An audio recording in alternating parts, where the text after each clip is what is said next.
अब आगे आगे की बात सुनते हैं। प्रताप, आप सबने देखो, मुझे तो कई बार लगता है कि यार प्रताप के बारे में मैं क्या ही पढ़ूं, कि हम तीसरी क्लास से लेकर 10th क्लास तक जब तक हिस्ट्री पढ़ते हैं प्रताप का नाम किसी ना किसी रूप में कहीं ना कहीं कैसे ना कैसे पढ़ते ही रहते हैं।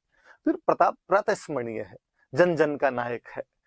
राजस्थान ही नहीं, भारत ही नहीं, विश्व के लोग उस आदमी को जानते हैं। अनपढ़ आदमी भी प्रताप के बारे में जानता है। तो हमें तो स्वाभाविक रूप से, जो हम सिविल की तैयारी करने वाले लोग हैं, प्रताप के बारे में खूब सारी बातें पता होनी चाहिए। लेकिन फिर भी जो बातें अपने, मैं थोड़ा सा रिवीजन कर देता हूँ, एक तरीके से बता देता हूँ आपको कुछ बातें, तो आपकी थोड़ी समझ के अंदर आ जाएगी। चलिए, तो क्या क्या बातें हैं देखो प्रताप के बारे में। नॉर्मल शुरुआती इंट्रोडक्शन है, थोड़ा सा मैं बता दूं आपको। प्रताप की मम्मी का नाम क्या था, पापा का नाम क्या था, ये बता दें। तो प्रताप की जो माता थी उनका नाम था जयवंताबाई सोनगरा। जयवंताबाई सोनगरा नाम था। सोनगरा चौहान होते हैं भाई, आगे हम और पढ़ेंगे, जालोर पढ़ेंगे तब और बात आ जाएगी। पाली के सामंत थे अखेराज सोनगरा, उनकी बेटी थी, अखेराज सोनगरा की बेटी थी। और कहते हैं कि जब वहां पर उदय सिंह को कुंभलगढ़ के किलों में प्रकट किया गया था, बताया गया था कि भाई ये उदय सिंह है, तो कहा गया कि मेवाड़ के सामंतों ने मना किया, भाई हम कैसे मान ले उदय सिंह है, क्या पता चंदन नहीं हो। फिर फाइनली जब पता चला कि उदय सिंह है, तो कहा भाई इसके साथ अपनी बेटी की शादी कौन करेगा। तो पाली के जो अखीराज सोनगिरा थे उनके साथ मैं कर दूंगा मेरी बेटी की शादी। तो अखीराज सोनगिरा ने अपनी बेटी जयवंता बाई सोनगिरा थे, उनकी शादी उदय सिंह के साथ की थी। और उन्हीं का बेटे जो थे वो महाराणा प्रताप, उन्हीं के बेटे हुए थे। पिताजी का नाम अपने को पता ही है, बताने की आवश्यकता नहीं कि पिताजी का नाम क्या था। तो पिताजी का नाम था उदय सिंह। मेवाड़ के महाराणा ही हुए, पिछले महाराणा जो हमने पढ़े थे वही थे। फिर लिखा हुआ है जन्म कब हुआ था, तो जन्म याद रखने वाली बात है, ज्यादातर जन्म तिथियां वगैरह मनाते ही रहते हैं तो आता ही रहता है। तो 9 मई 1540 ईस्वी को जन्म हुआ था। 9 में 1540 एडी जो थी उसको जन्म हुआ था। पर है ना, कई बार आप देखना आजकल क्या थोड़ा सोशल मीडिया आ गया, तो फेसबुक पे इन प्रताप की जयंतियों फिर खूब सारी बधाई मिलती रहती है। कई बार क्या होता है, आप देखते हो कि कुछ लोग किसी दिन जयंती मना रहे हैं, कुछ लोग किसी दिन जयंती मना रहे हैं, कोई 9 मई को मना रहा होता है, कुछ किसी अलग ही तिथि को मना रहे होते हैं। फिर हमें लगता है यार ये कैसे हो गया। तो वास्तव में वो 9 मई 1540 तो जो अपना अब जो कैलेंडर चलता है, ग्रिगोरियन कैलेंडर चलता है, उसके अनुसार है। पहले जो अपना जो विक्रमी कैलेंडर चलता है, गांव में जिस कैलेंडर को हम फॉलो करते हैं, मम्मी अपना जो कैलेंडर मानती है, चैत बैसाख जेठ वाला, तो उस कैलेंडर के अनुसार ही कुछ लोग प्रताप की जयंती मना लेते हैं। तो वो जो जेठ का महीना आता है, जेठ के महीने में शुक्ल पक्ष की तृतीया को जन्म हुआ था। शुक्ल पक्ष मतलब जिसके अंदर चांद दिखता है, तृतीया। और सन कौन सा होगा, तो हमेशा जो ईस्वी होता है इसमें 57 साल जोड़ लिया करो। 57 साल जोड़ लोगे तो अपने आप में वो आ जाएगा, 57 जोड़ोगे तो आप ये आ जाएगा। तो ये विक्रमी कैलेंडर है, विक्रमी संवत है, तो ये भी याद रख लेना। तो ये थोड़ा पूछे तो नहीं एग्जाम में, पर वो कभी गड़बड़ी हो तो दिमाग में रखना कि 9 मई को मना रहे हैं, इसका मतलब तो तारीख के अनुसार मना रहे हैं, दिनांक डेट जो आज अपनी होती है उसके अनुसार मना रहे हैं। और कोई दूसरी डेट को मना रहा है यदि कोई, तो फिर आप देखना कि अरे महीना कौन चल रहा है, तो पक्का ज्येष्ठ चल रहा होगा, शुक्ल पक्ष होगा और उसकी तृतीया होगी, उसको वो लोग मना रहे होंगे। तो थोड़ा सा ध्यान रख लेना। अब इसके बाद कि प्रताप का जन्म कहां पर हुआ था, तो कहते हैं कुंभलगढ़ के किले में प्रताप का जन्म हुआ था। कुंभलगढ़ मैंने वैसे ही बताया था कि इनकी संकट मोचक राजधानी थी। तो कुंभलगढ़ के किले के अंदर प्रताप का जन्म हुआ था। कब हुआ प्रताप का जन्म, तो 9 मई 1540 को। देखो और एक बात बताऊं, ये वाली जब मैं तारीख पढ़ता हूं तो मुझे एक चीज बड़ी जोरदार सी लगती है कि 9 मई 1540 को प्रताप का जन्म हो गया। छोटी क्लासों में एक कहानी अपने को सुनाई जाती थी। कहानी क्या थी, कहानी ये थी कि बनवीर जब उदय सिंह को मारने के लिए गया था, तब पन्नाधाय जो थे वो अपने बेटे चंदन को वहां पर सुला देते हैं और उदय सिंह को बचा लेते हैं। बनवीर चंदन को मार के चला जाता है। फिर आगे की कहानी का इंटरेस्ट है, देखो आप आगे फिर कहानी ये कहती है कि पन्नाधाय उदय सिंह को घास फूस की टोकरी में डाल के लेके गए थे और घास फूस की टोकरी में लेके उसको कुंभलगढ़ जाते हैं। नहीं भाई, ऐसा कुछ भी नहीं था, कोई घास फूस की टोकरी में डाल के नहीं लेके गए थे उदय सिंह का। भाई आप ये कैसे कह सकते हो, वो जो घटना है घास फूस की टोकरी वाली जो बताते हो वो 1536 की बताते हो, 1536 की बताते हो। मतलब कोई बच्चा 1536 में इतना छोटा सा है कि उसको घास फूस की टोकरी में आप लेके जा रहे हो, और मात्र 4 साल बाद 1540 में उसके खुद के बेटा हो जाता है। तो ये तो बड़ा ही कॉन्ट्राडिक्टरी सा लगता है। तो नहीं, ऐसा कुछ भी नहीं था। तब तक काफी बड़ी उम्र थी, 14 साल के थे लगभग उदय सिंह, और कोई टोकरी में डाल के नहीं, बाकायदा अंगुली पकड़ के पापा पापा चला के लेके गए होंगे। 1522 के अंदर ही उदय सिंह का जन्म हो गया था, तो 1536 तक लगभग 14-15 साल के वो थे। तो वो हमेशा ध्यान रखना कि वो थोड़ा कवि ने चीजों को अतिरंजित कर दिया है, वहां पर एग्जेजरेट कर दिया है वहां पर चीजों को, इसलिए अपने को लगता है।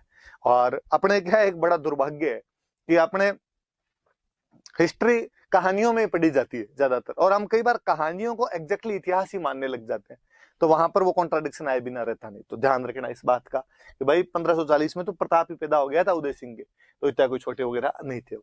फिर प्रताप के बचपन का नाम क्या था, ये एग्जाम वाले आरपीसी वाले क्वेश्चन और पूछ लेते हैं, मुझे तो कभी समझ में नहीं आया कि यार ये क्वेश्चन कैसे पूछा जाता है, क्या था, क्योंकि इसका आंसर जो है कि प्रताप के बचपन का नाम क्या था, तो वो कहते हैं किक्का। क्वेश्चन पूछा हुआ आरपीसी का, आपने किताबें लिख देती ढंकी ढंकी, प्रताप के बचपन का नाम किक्का था। पर भाई पहाड़ी प्रदेशों में मेवाड़ वाला जो हिली एरियाज है, वहां पर कोई जो छोटा बच्चा होता है उसको किक्का ही बोलते हैं। तो प्रताप नहीं, कुंभा, सांगा, राज सिंह, अमर सिंह, बापा रावल, कोई भी छोटा बच्चा रहा होगा तो उसे किक्का ही कहा होगा। जैसे मैं होता हूँ, अपने पश्चिमी राजस्थान के लोग हैं, अपने वेस्टर्न राजस्थान में कोई छोटा जो बच्चा होता है उसको बोलते हैं गिग्गो, लड़की को बोल दे तो गीगली। अपने खूब सारे गीत मिल जाएंगे आपको राजस्थानी को, गिग्गा थारो पालनो गढ़ा दूं सामी साड़ में, तो गिग्गे के ना, गिग्गा मतलब छोटा बच्चा। आप थोड़ा पंजाब की साइड में जाओगे, गंगानगर हनुमानगढ़ की साइड में जाओगे, आप यदि पंजाबी मूवी देखोगे, कोई पंजाबी सॉन्ग सुनोगे, छोटा बच्चा जो होता है उसको करे काका, लड़की को इवन काकी, काका और काकी तक बोल देते हैं। तो कोई छोटा बच्चा होता है उसको बोल देते हैं। अपने ये थोड़ी कह सकते हैं पर्टिकुलर किसी का नाम है, पर फिर भी चूंकि आरपीसी वालों ने पूछ लिया, चूंकि किताबें लिख देती है, तो अपने भी याद कर लें कि उनके बचपन का नाम क्या था, तो बचपन का नाम क्या था, किक्का था। फिर क्या लिखा हुआ आगे, फिर लिखा रानी का नाम क्या था, तो रानी का नाम पढ़ लेते हैं अपने, अजब दे पंवार। वैसे तो कई रानियां थी, पर जो मुख्य रानी थी, जो पटरानी थी, उनका नाम था अजब दे पंवार। दे का मतलब देवी है भाई, अपने राजस्थानी भाषा में देवी जो होती थी उसको दे से ही अपने काम चला लिया करते थे, तो अजब दे पंवार हो गया। फिर लिखा हुआ आगे राज तिलक, कि उनका राज तिलक कब क्या हुआ था, सुनना, देखो बात सुन। राजाओं के एक रूल हुआ करता था कि राजा के मरने के बाद जो अगला बेटा राजा बनेगा, वो पिता के अंतिम संस्कार में, उसकी जो फ्यूनरल हुआ करता था उसमें भाग लेने के लिए नहीं जाएगा। बाकी जो बेटे होंगे वो पिता के अंतिम संस्कार में जाएंगे, पिता को मुखाग्नि देंगे, उनकी लाश को कंधे देंगे, एकदम बाल कटवाएंगे, रोना धोना जो है वो सब करेंगे। जो अगला बेटा राजा बनेगा उसके लिए ये नहीं हुआ करता था। उल्टा ये कहते थे कि इसके तो राज तिलक की तैयारियां की जाए, कि राजा की गद्दी खाली नहीं रहनी चाहिए। अब उदय सिंह राजा किसको बना के गए, जगमाल को राजा बना के गए। तो प्रताप और प्रताप के जो बाकी भाई थे, खूब सारे भाई थे, प्रताप नहीं, कान्हा थे, सगर थे, शक्ति सिंह थे, ये बाकी तो पिता का अंतिम संस्कार करने के लिए चले गए, और जगमाल वहीं पे रह गया। कहते जब वहां अंतिम संस्कार के लिए वहां पर गए, तो वहां पर किसी ने मांग उठाई, वहां पर किसी ने कहा कि यार, कहा ही किसने, प्रताप के ननिहाल वालों में से मान सिंह सोनगरा थे, और मान सिंह सोनगरा ने कहा यार, पर उदय सिंह के जितने बेटे हैं इनमें शक्तिशाली कौन है, इनमें प्रभावशाली कौन है, और सबने कहा साहब प्रभावशाली तो प्रताप है। तो यार जगमाल को राजा कैसे बना दिया, दिखता नहीं आपको कि अकबर के अटैक हो रहे हैं लगातार, मेवाड़ घिरा हुआ है, संभल पा नहीं रहे हैं, और ऐसे टाइम में किसी मजबूत आदमी को नहीं बना के आप उससे बनिस्बत कमजोर आदमी को बना रहे हो, गलत बात नहीं है ये। और मैंने एक दिन आपको पहले बात बताई थी कि राज तिलक का अधिकार जो था वो सलुम्बर वालों के पास में था, कि जो सलुम्बर का फ्यूडल लॉर्ड होगा वही राजा का राज तिलक करेगा, उसकी सहमति से, उसकी कंसेंट से अगला राजा बनाया जाएगा। और उस समय सलुम्बर के जो सामंत हुआ करते थे उनका नाम था कृष्णदास चुंडावत। चुंडा जी के वंशज हुए इसलिए चुंडावत हो गए।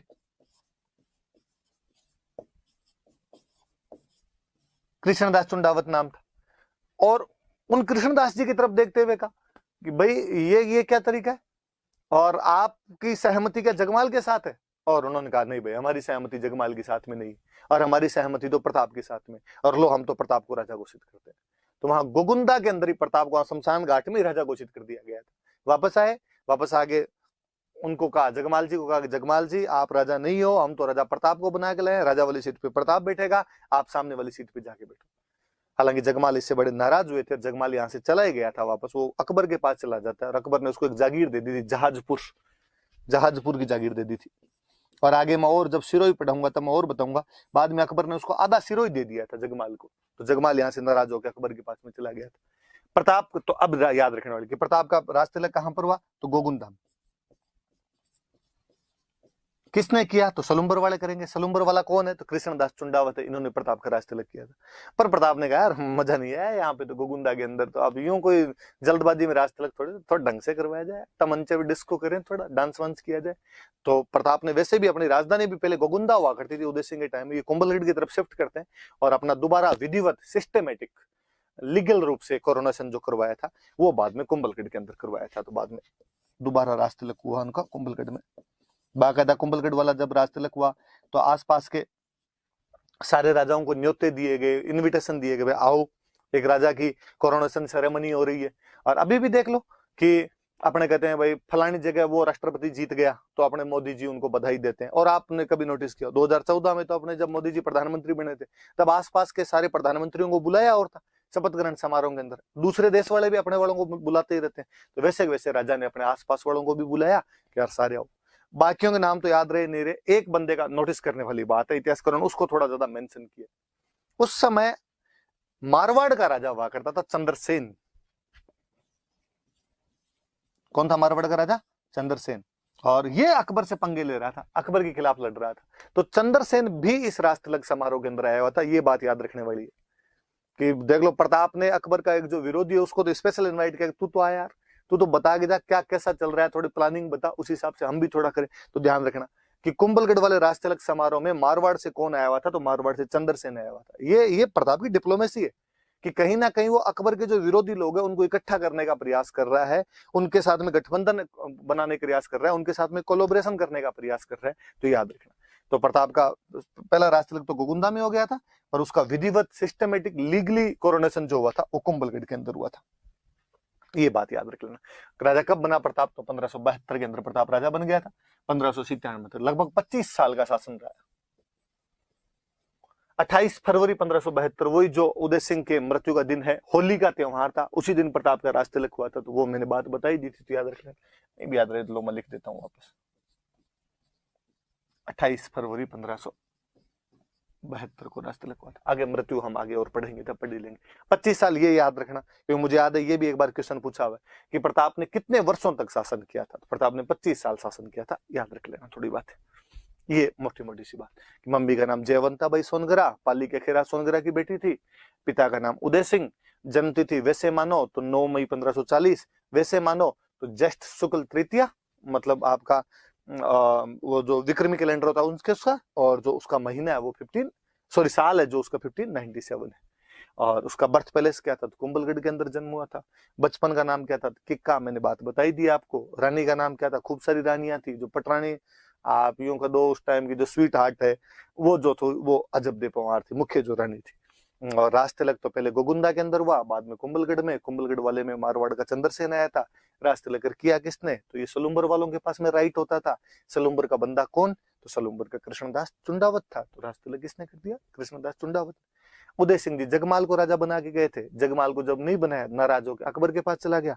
अकबर ने पहले तो उसको जहाजपुर की जागीर दे दी थी और फिर उसको आधा सिरोही दे दिया था। मैं जब सिरोही पढ़ाऊंगा तब ये बातें अपने और कर ली।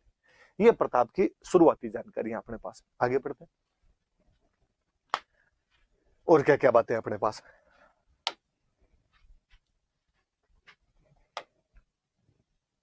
आगे लिखा हुआ है अकबर के दूत।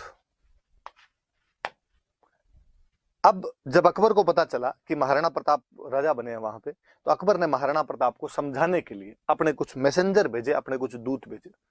और अकबर ये चाहता था कि यार उदय सिंह तो माना नहीं, उदय सिंह ने तो मेरी अधीनता स्वीकार की नहीं, अब तू कर ले, लड़ाई झगड़ा अपने बंद कर देते हैं, मिलजुल के राज कर लेते हैं, तू मेरी अधीनता स्वीकार कर ले, मेरा मनसबदार बन जा और मैं तेरी अलग अलग जगह पे अपॉइंटमेंट कर दूंगा, तेरे राज्य को भी सुरक्षा रहेगी, उसको भी खतरा नहीं होगा और मिलजुल के राज कर लेंगे अपने।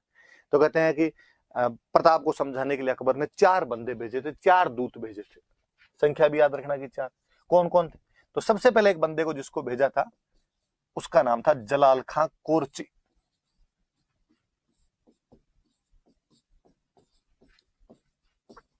इसको तो राजा बनते ही भेज दिया था। 1572 में प्रताप राजा बनता है, 1572 के अंदर इसको भेज दिया गया था, जलाल खां कोरची को भेज दिया गया था। जलाल खां कोरची वाकपटु, बोलने में बहुत तेज, यूं विटी मैन था।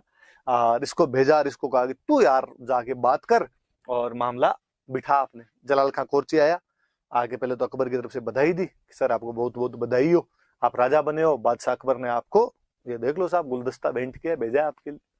प्रताप ने कहा थैंक यू यार, का थोड़ी सी बात और करनी थी आपको। हाँ बताओ क्या बात करनी थी? कि वो आपके पापा तो माने नहीं थे, आपका थोड़ा ट्रीटी व्रीटी संधि बंदी के बारे में क्या कहना है? प्रताप ने कहा ना ना मेरा तो ऐसा कोई मूड नहीं, थोड़ा देख लो ऊपर नीचे लेगी कोई बात हो जाए। नहीं नहीं कोई मूड नहीं। पक्का? क्या पक्का? जलाल खां कोर्ची वापस गया और उसने जाके अकबर का एकदम साफ साफ मना किया। अपने मारवाड़ी में कहते हैं चिट्टो चिट्टो ना दियो, तो एकदम साफ साफ मना कर दिया है, मानने के लिए तैयार नहीं है। अकबर ने सोचा यार अब क्या किया जाए। अकबर के दिमाग में यार राजस्थान का बंदा है, राजस्थान का राजपूत राजा है, क्यों ना राजस्थान के किसी राजपूत को ही भेजा जाए ताकि इसको पटा सके। यंग बंदा 32 साल की उम्र में राजा बना है, क्यों ना किसी यंग को ही भेजा जाए ताकि उसकी बात थोड़ी मान ले। और अकबर के दरबार में एक यंग राजकुमार था मान सिंह। आमेर वालों का अपने राजकुमार हुआ करता था मान सिंह कछवाहा, और आमेर वालों ने अकबर की सबसे पहले अधीनता स्वीकार की थी, 1562 में ही कर ली थी, हम आगे और बताएंगे। बारमल अधीनता स्वीकार कर लेता है मान सिंह का जो दादा था। तो मान सिंह को भेजते हैं, और थोड़ा तेज तर्रार भी था मान सिंह। और अकबर ने मान सिंह को कहा मान सिंह जी आमेर गए हुए कितने दिन हो गए? मान सिंह ने कहा थोड़ा टाइम तो हो गया, तो जाओ छुट्टी है आपकी, और एक काम करना थोड़ा जाते उदयपुर की तरफ से होके जाना, तो उधर प्रताप से बात करके जाना, मेवाड़ से होके जाना। तो मान सिंह ने कहा ठीक है। तो दूसरा जो बंदा भेजा गया था वो बंदा था मान सिंह।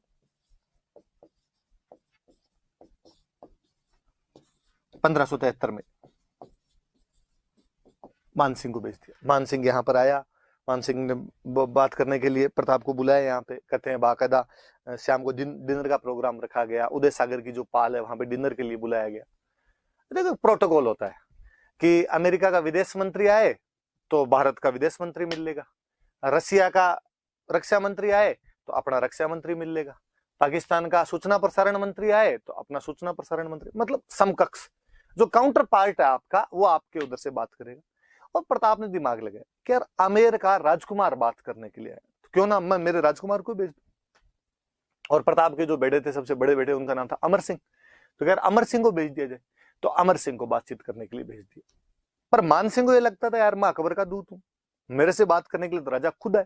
वही है अमेरिका माई बाप है जैसे आज, तो अमेरिका का कोई आता है तो अपने वाले सभी बात करते हैं उससे। अब जब वहां अमर सिंह, एक तो कहते हैं अमर सिंह लेट गया थोड़ा सा, मान सिंह पहले ही चला गया था वहां पे डिनर के लिए, अमर सिंह लेट गया, उसको थोड़ा वो बड़ा बुरा लगा कि यार जो होस्ट है वो तो खुद ही नहीं है, मैं गेस्ट आगे बैठा हुआ। फिर थोड़ा अमर सिंह के लिए कहते हैं, अमर सिंह थोड़ा बदमाश टाइप का था, अपने जो गाँव में कहते हैं कि भाई बहुत छरडो है, तो उस टाइप का सा था अमर सिंह। अमर सिंह थोड़ा लेट गया, जाके सामने बैठ गया। मान सिंह ने जाते पूछा और तुम्हारे पिताजी क्यों नहीं है, राणा जी कहाँ पे? और उसने यूं बेपरवाही के अंदाज के अंदर एकदम केयरलेस तरीके से उसने कहा पापा, पापा तो आज पेट दर्द कर रहा है उनका। और मुस्कुराया मान सिंह के सामने देख के। मान सिंह समझ गया कि ये कह रहा है कि भाई पापा तो नहीं आएंगे, तेरे खाना तो मेरे साथ ही खाना पड़ेगा। और मान सिंह ने कहा कि मान सिंह खड़ा हुआ, खड़े हो गए, उसने मुझे खाना वाना नहीं खाना, तुम्हारा डिनर वगैरह उछाल दिए उसने। और उसने कहा तुम्हारे पापा को जाकर कह देना कि मैं जो पेट दर्द है वो तो मैं ठीक कर दूंगा, युद्ध के मैदान में मैं सेना लेके आऊंगा और वहीं देखेंगे अब तो। और वो जाने लगा। अमर सिंह बड़ा बदमाश आदमी, जैसे थोड़ा सा आगे चला मान सिंह और अमर सिंह ने पीछे से आवाज लगाई, अरे अरे अंकल सुनो तो, एक बात तो सुन के दो। क्या हुआ आप तेरे, क्या बात है? तो क्या कर रहे थे आप? कहाँ ठीक कर दोगे आप जो पापा का पेट दर्द हो, कहाँ ठीक कर दोगे? मैं युद्ध के मैदान में सेना लेके आऊंगा और युद्ध करूंगा और मार दूंगा तुम सबको मैं। अमर सिंह ने और मुस्कुराते कहा अंकल एक काम करना, अकेले मत आना, फूफा जी को साथ लेके आना। जो अकबर था उसके साथ में मान सिंह की बुआ की शादी हो रखी थी, इसलिए उसने टोंट मारा वापस कि अकबर को साथ ही ले आना फिर उसकी तरफ से जब बात करने के लिए। और मान सिंह और गुस्सा है, उसने मैं देख लूंगा तुम्हें। थोड़े और आगे पैर पटके उसने वापस अमर सिंह ने कहा अंकल प्लीज एक लास्ट बात और सुन। क्या है? अब हमारे पाली में एक जगह पड़ती है सोजत, हाँ तो वहां पर मेहंदी बहुत अच्छी मिलती है, तो मैं क्या करूं उसका? तो बुआ जी के लिए ले जाना आपने। अब तो मान सिंह और भयंकर गुस्सा। मान सिंह गया अकबर के पास, मान सिंह ने जाते कहा मुझे अभी के अभी सेना दो, मैं अटैक कर दूंगा, मैं उसको मार दूंगा, वहां पे मेवाड़ वालों को तबाह कर दूंगा। अकबर ने पूछा बात क्या, अभी बात तो बता, प्रताप ने क्या कहा तेरे को? तो प्रताप ने, वो आए नहीं मेरे से बात करने के लिए, क्यों? तो उसने कहा राजकुमार आया तो राजकुमार ही बात कर लेगा हमारी तो, और उसने मेरे साथ बदतमीजी की, आप अभी के अभी सेना दो।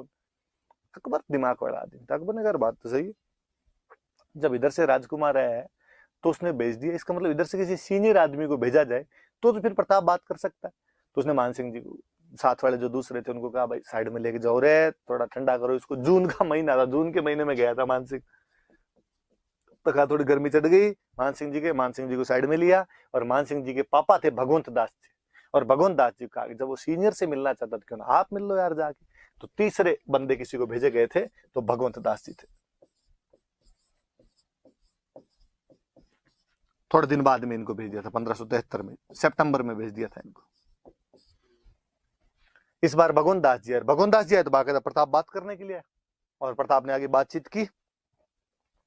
भगवंत दास जी ने उनको समझाया कि यार लड़ाई करने में कुछ ही नहीं पड़ा है और संधि कर लो यार, हमने भी तो कर रखी है।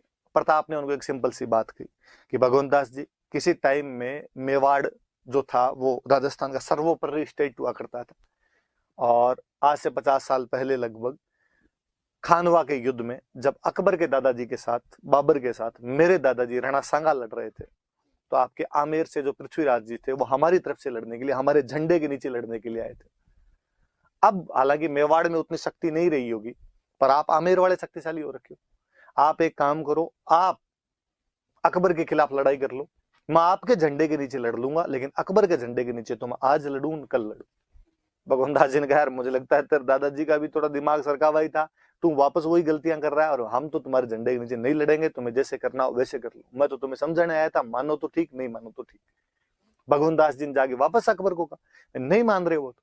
अकबर ने फिर एक प्रयास और किया, अकबर ने कहा बातचीत यार, बात करने से थोड़ी बात बनती है। इस बार वापस अकबर के वित्त मंत्री जो फिनांस मिनिस्टर हुआ करते थे टोडरमल जी को भेजा। इसी साल में इनको भेज दिया था 1573 में, तीनों 1573 में आए थे, ये दिसंबर में, छठे महीने में, 9वें महीने में, 12वें महीने के अंदर सीधे सीधे से आए। वो एक 72 में, बाकी तीनों 73 के अंदर आए थे। टोडरमल जी को भेजा। टोडरमल जी को कहा भाई तुम वित्त मंत्री हो, जाके समझाओ रे उसके, हिंदू हिंदू वाला थोड़ा पुट और है तुम्हारे। टोडरमल जी आए, उन्होंने प्रताप को आगे समझाया कि देख मैं तो उसका वित्त मंत्री हूँ अकबर का, मुझे तो पता है उसके कितना खजाना पड़ा है, कितने बड़े भारत का वो राजा है, कितने पैसे हैं, वो तो कितने भी साल लड़ लेगा, उसकी कोई फर्क नहीं पड़ना है। तुम छोटे राजा हो, इतने पैसे तुम्हारे पास नहीं है, स्टेट छोटा है, इतने सालों से लड़ाइयों में फंसे हुए हो, कैसे पार पड़ेगी तुम्हारी। इसलिए मैं कहता हूँ संधि कर लो, कोई कुछ ही नहीं रखा हुआ लड़ाई के अंदर, इसमें तेरा घाटा उसका कुछ नहीं जाता। प्रताप ने टोडरमल जी कहा कि टोडरमल जी आप तो चिंता ही मत करो, आप तो अकबर को जाके कहो वो लड़ाई तैयार रखे, अपने यहाँ भामाशाह खूब सारे हैं, कोई ना कोई अपने को धन देके चला ही जाएगा। तो टोडरमल जी को भी उसने भेज दिया था। इस प्रकार अकबर ने प्रताप को समझाने के लिए 4 मैसेंजर भेजे थे, लेकिन प्रताप ने उनको बेरंग लौटा दिया, उनको वापस भेज दिया। ये प्रताप का स्वाभिमान है कि वो अकबर से किसी भी रूप में हार मानने के लिए तैयार नहीं था। ये उसका सेल्फ रेस्पेक्ट है कि वो संधि करने के लिए भी अकबर से तैयार नहीं हुआ था, जबकि अकबर ने बार बार प्रयास किए। अब जब बातचीत के सारे रास्ते बंद हो जाएंगे तो फिर तो क्या तरीका बचेगा, फिर तो लड़ाई बचेगा, फिर लड़ाई होनी स्वाभाविक सी बात थी। पर अपने ये याद रख लेना कि समझाने के लिए कौन कौन आए थे। पहले जलाल खान कोरची आता है, बाद में बाप बेटे आए थे। पहले बेटा आया था, बाद में पिताजी आए थे। बेटा कौन? मान सिंह। पिताजी कौन? भगवंत दास। कहाँ के थे? तो आमेर के थे। फिर वित्त मंत्री आए थे, वो कौन थे? टोडरमल जी। सन वगैरह मैंने बताई दी, याद रख लेना आप। तो ये वाली बात थोड़ी याद रखना। अब आगे पढ़ते हैं अपने।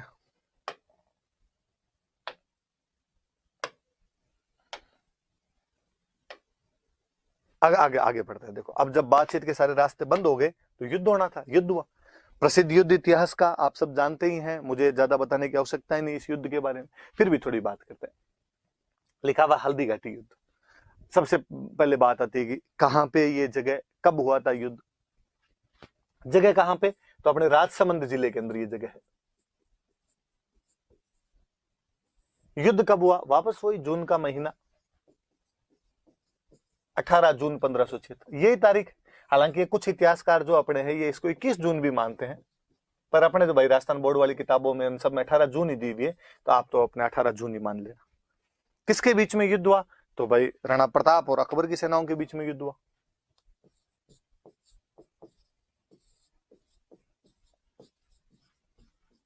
अकबर के बीच में युद्ध हुआ। क्या अकबर खुद युद्ध में भाग लेने के लिए आया था? नहीं, ये ज्यादातर होता ही था कि मुगल बादशाह खुद कम ही आया करते थे, अपने कमांडर भेज दिया करते थे। अकबर ने खुद ने भाग नहीं लिया था। तो कौन आया था? तो अकबर की तरफ से उसके सेनापति आए थे, 2 सेनापति आए थे, एक तो मान सिंह और एक आसफ खां नाम करके 2 सेनापति थे। मान सिंह को पहली बार किसी युद्ध में इंडिपेंडेंट कमांडर बना के भेजा गया था, तो हल्दी घाटी का युद्ध है, पहली बार स्वतंत्र सेनापति था वो, फर्स्ट टाइम इंडिपेंडेंट कमांडर बनाया गया, उसे स्वतंत्र सेनापति बनाया गया था मान सिंह को, और एक साथ में आसफ खां को भेजा। अकबर माइंड से खेल रहा है, अकबर कहीं ना कहीं चाहता है कि जो मान सिंह का जो गुस्सा है उसको एक्सप्रेस करने का मौका मिले, और ये जब उसको एक्सप्रेस करेगा तो ढंग से लड़के आएगा। तो उसने आसफ खां और मान सिंह को कहा, भाई तुम दोनों जाओ इधर से। तो इधर प्रताप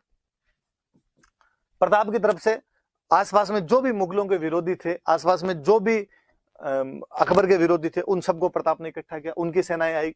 जैसे ग्वालियर से एक बंदा आया था, रामसात तोमर, इन ग्वालियर वालों की बनती नहीं थी अकबर के साथ, और ये केवल खुद ही नहीं आया था, 3 बेटे और सालीवाहन आया था, भवानी सिंह आया था, प्रताप सिंह आया था, तो ग्वालियर से आए थे रामसात तोमर।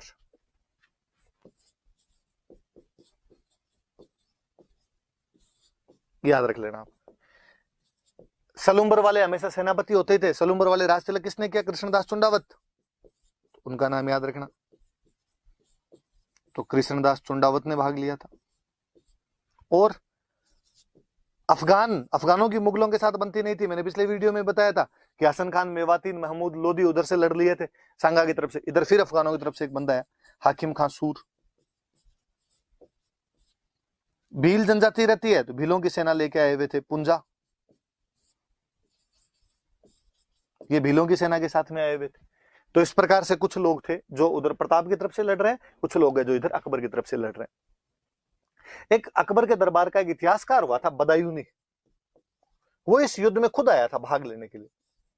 आप जब मेडिवल पढ़ोगे तो और पढ़ोगे, अच्छी सी बुक है इसकी, एक मुंतखब उत तवारीख, मुंतखब उत तवारीख नाम की एक बुक लिखी थी, और इसके अंदर जो बदायूनी है वो इस युद्ध का आंखों देखा वर्णन करता है। बदायूनी खुद आया था। बदायूनी के लिए कहते हैं कि बदायूनी थोड़ा कट्टर मुसलमान टाइप का आदमी था, और जब सेना आ रही थी तो बदायूनी ने कहा था कि भाई मैं भी चलूंगा। तो लोगों ने कहा यार आप क्या लाओगे, आप कलम वलम घिसने वाले आदमी, वहां तलवारें चलेगी तलवारें। बदायूनी ने कहा कि नहीं, वहां जब हिंदुओं का खून बहेगा तो मैं अपनी दाढ़ी के लगाऊंगा, दाढ़ी लाल करूंगा मैं हिंदुओं के खून से, जिहाद करके आऊंगा मैं वहां से। तो अब ये मन में तो तू भी ले। फिर बदायूनी इस युद्ध का ढंग से थोड़ा वर्णन करता है। बदायूनी कहता है भाई प्रताप की तरफ तो लगभग 3-1 हजार फौजी थे, और हमारी तरफ जो थे वो 5,000 के आसपास फौजी थे।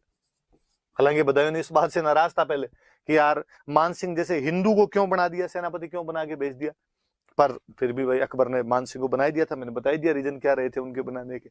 अब आमने सामने की यहाँ पे लड़ाई होनी शुरू हुई।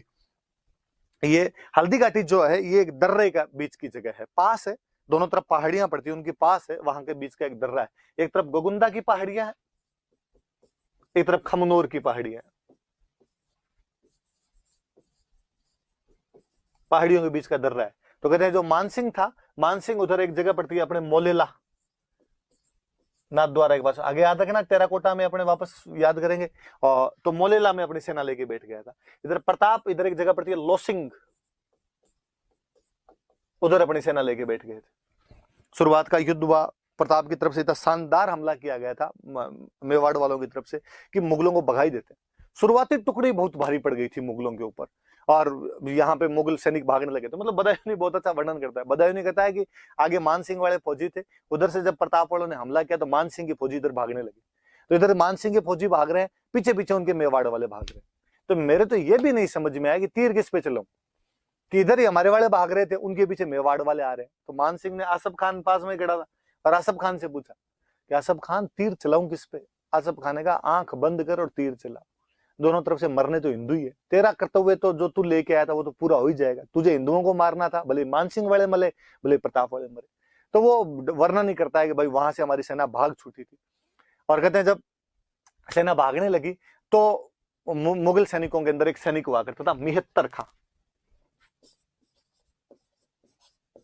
वो बेचारा मिहत्तर खां नाम का एक सैनिक था, और वो भाग के आया, आगे आया पीछे से, और उसने आगे झूठा मुटाई का कह रहा भागो मत रो, अकबर आ रहा है, अकबर आ रहा है, खुद बादशाह सेना लेके आ रहे हैं बड़ी। तो अकबर के आने की सूचना सुनी तो जाके मुगलों के थोड़े पैर जमे, मुगलों ने वापस लड़ना शुरू किया। याद रखना कि किसने हल्दी घाटी के युद्ध में अकबर के आने की झूठी सूचना, रॉन्ग इन्फॉर्मेशन दी थी, तो उस आदमी का नाम मिहत्तर खां था। कौन हल्दी घाटी के युद्ध का आंखों देखा वर्णन करता है? तो बदायूनी करता है। बदायूनी की किताब का नाम क्या था? मुंतखब उत तवारीख था। कौन सा इतिहासकार हल्दी घाटी युद्ध में खुद भाग लेता है? तो बदायूनी भाग लेता है। तो सारी बातें थोड़ी सी आप याद रखना। और मिहत्तर खां नाम के सैनिक ने ये अफवाह फैलाई थी कि भाई खुद आ गया, अकबर खुद आ गया। मुगल सेना ने जैसे तैसे लड़ना शुरू किया। उधर प्रताप ने जब देखा कि यार मानसिंह उधर सेनापति बना, हाथी पे बैठा हुआ मानसिंह, मानसिंह के हाथी का नाम था मर्दाना, मर्दाना नाम के हाथी के ऊपर बैठा हुआ था। मानसिंह का जो हाथी था क्या नाम था उसका? मर्दाना नाम करके हाथी था। प्रताप के पास अपने जानते हैं घोड़ा था प्रताप का, चेतक। और कहते हैं प्रताप को इतना गुस्सा है कि प्रताप अपने चेतक को एकदम मर्दाना के सामने ही लेके चला गया।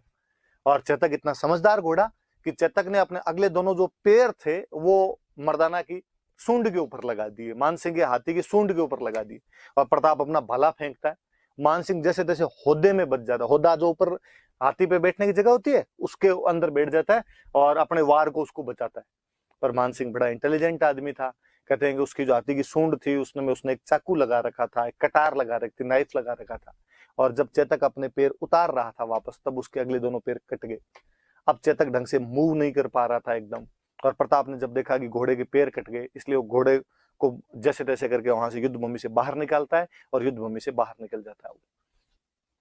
कहते हैं कि मेवाड़ में जब भी राणा युद्ध भूमि से बाहर जाता या राणा को युद्ध भूमि से बाहर लेके जाया करते थे, तो कोई ना कोई झाला जो होता था वो राणा के चिन्ह पहन के और राणा की जगह लड़ता था। हमने पढ़ा था कि खानवा युद्ध में जब सांगाजी घायल हो गए थे तो उनकी जगह पे झाला अज्जा लड़ा था। एक बार फिर एक झाला ने वीरता दिखाई, इस बार था झाला बिद्दा। हम उसे झाला बिद्दा भी कहते हैं या उसे हम झाला मानसिंह भी कहते हैं। वो झाला बिद्दा या झाला मानसिंह जो था वो प्रताप के सारे जो राज चिन्ह है वो ग्रहण करता है और वहां पर बैठ के लड़ता है। मुगल भाग ही छूटे थे उसके बाद में। प्रताप इधर निकल जाता है बाहर और मुगलों ने भी प्रताप का पीछा करने की कोई जहमत नहीं उठाई। बदायूनी कहता है एक तो जून की झुलसा देने वाली गर्मी थी, फिर हमारे सैनिक इतने हार चुके थे कि उनमें हिम्मत ही नहीं बची थी कि वो प्रताप का पीछा कर पाते। फिर हमारे सैनिकों को इतना डर था कि उनको लगा कहीं पीछे गए और इन्होंने मेवाड़ वालों ने हमला करके हमें मार दिया तो हम क्या करेंगे। तो बदायूनी कहता है हमने उसका पीछा ही नहीं किया। और बदायूनी तो और लिखता है कि उसके बाद हम वहां से गोगुंदा की तरफ आए और हमने चारों तरफ हमारे जहां हम बैठे थे उसके चारों तरफ दीवारें वगैरह चुनवाई ताकि प्रताप के सैनिक आके हम पे रात में हमले नहीं कर दे। पर जो प्रताप के भील सैनिक थे वो दिन में रात में हमारे पर हमले करते। हमारी सेना जहां कहीं भी जाया करती थी उसको बीच में लूट लिया करते, अनाज और पानी की समस्या उत्पन्न कर दी थी। हमने जैसे तैसे करके अजमेर तक का रास्ता लिया था। तो बदायूनी ढंग से हार का वर्णन कर देता है इस युद्ध के अंदर। और बदायूनी और कहते हैं कि इस युद्ध के बाद में जब मानसिंह और आसफ खान जब वहां पे पहुंचे, अकबर के पास में पहुंचे, तो अकबर ने जाते ही पूछा कि क्या युद्ध जीत गए? मानसिंह आसफ खान ने कहा कि नहीं। तो क्या प्रताप को पकड़ लाए? तो उन्होंने कहा कि नहीं। तो क्या प्रताप मर गया? तो नहीं। तो अकबर ने कहा तो क्या सोच के आए थे? सरदार खुश होगा, सरदार इनाम देगा, मंगतो लीचड़ो, शर्म नहीं आई तुम्हें? हार के आगे वहां से और आज के बाद दोनों ने मुंह दिखा दिया तो देख लेना। कहते हैं ड्यूटी बंद करवा दी थी मानसिंह और आसफ खान का और दरबार में आना बंद करवा दिया था। मुझे तो हमेशा दया आती है जब कई इतिहासकार बाद में कहते हैं कि साहब हल्दी घाटी में प्रताप हार गया था। तो मुझे लगता है यार यदि मानसिंह और आसफ खान जीत के जाते तो ऐसा कौन राजा होगा जो अपने विजेता सेनापतियों के साथ में इतना बुरा बर्ताव करेगा और अपने विजेता सेनापतियों को कहेगा कि तुम आज के बाद मुझे दिखाई मत देना और तुम यहां से भाग जाओ, आज के बाद मेरे दरबार के अंदर मत आना। पर अकबर इनके साथ बाकायदा करता है। तो ये भी वो साफ साफ ही अपने पास फैक्ट है कि नहीं साहब हल्दी घाटी वाले युद्ध के अंदर प्रताप जीता था और ये सारी जानकारियां अपने को बदायूनी वाला लेखन और वो ढंग से पढ़ा जाए तो उसके अंदर अपने को मिलती है। पर कोई प्रोपेगेंडा के साथ हिस्ट्री पढ़नी चाहे, कोई प्रोपेगेंडा के साथ हिस्ट्री पढ़ानी चाहे तो फिर अपने पास में तरीके होते हैं। और मैं तो हमेशा कहता हूँ कि अब तो अपनी किताबें लिखने लगे हुए प्रताप उस युद्ध में जीता था। पहले है ना जब नहीं भी लिखा होता था तो भी अपने वाली किताबें साफ साफ लिखती थी कि इस युद्ध में नैतिक विजय प्रताप की थी। अकबर अपने किसी भी उद्देश्य में सफल नहीं हो पाया था। ना वो प्रताप को अधीनता स्वीकार करवा पाया था, ना वो प्रताप को पकड़ पाया था, ना वो प्रताप को हरा पाया था, ना उसकी जमीन पर कब्जे कर पाया था। ऐसा कुछ ही नहीं कर पाया था। और कहते हैं कि हल्दी घाटी युद्ध में जब मान सिंह और आसफ खान हार के चले गए थे तो अकबर खुद अटैक करता है। 76 के लास्ट में जाके अकबर ने खुद ने अटैक किया था कि मैं खुद जाऊंगा। यार ऐसा कैसे हो सकता है कि उसके 2 सेनापति जीत के गए और बादशाह को खुद आक्रमण करने की नौबत आ गई, पर अकबर आया था। 1576 के लास्ट में अकबर वापस आता है और अकबर भी यहाँ पे आगे कोई छठ की चौदस नहीं कर पाया था, प्रताप को नहीं पकड़ पाया, अधीनता नहीं करवा पाया, संधि नहीं करवा पाया। उसने उदयपुर पे कब्जा किया था और उदयपुर का नाम बदल के वापस चला गया था और उदयपुर का नाम बदल के उसने कर दिया था मुहम्मदाबाद। तो ये थोड़ा सा याद रख लेना कि अकबर ने नाम बदल कर क्या कर दिया था। तो अकबर ने इसका नाम बदल कर क्या कर दिया था, तो मुहम्मदाबाद कर दिया था। मैं वापस एक बात और बता दूं, फिर मैं साथ ही बता दूंगा। कहते चेतक जब घायल हो गया था, बाहर निकले थे और थोड़े दूर जाने के बाद में चेतक की मृत्यु हो जाती है। तो बलीचा नाम की जगह है वो राजसमंद के अंदर ही, जहां पर चेतक की मृत्यु होती है, और वहां बलीचा में चेतक की छतरी बनी हुई है। थोड़ा ये भी याद रखना है, चेतक की छतरी कहां पर बनी है, तो बलीचा के अंदर बनी हुई। वापस मैं बातें बता दूं, एक बार और पढ़ेंगे हल्दी घाटी युद्ध की और खूब सारी बातें, कि प्रताप और अकबर के बीच का युद्ध है। प्रताप, अकबर खुद नहीं आया था, अकबर के 2 सेनापति आए थे, मान सिंह और आसफ खान। पहली बार मान सिंह को इसी युद्ध में सेनापति बनाकर भेजा गया था। बदायूनी जो अकबर का एक कोर्ट हिस्टोरियन है, वो इस युद्ध में भाग लेता है। उसकी बुक है मुंतखब उत तवारीख, और इस बुक के अंदर वो लिखता है कि हमारी तरफ से लगभग 5000 सैनिक थे और प्रताप की तरफ से लगभग 3000 सैनिक थे।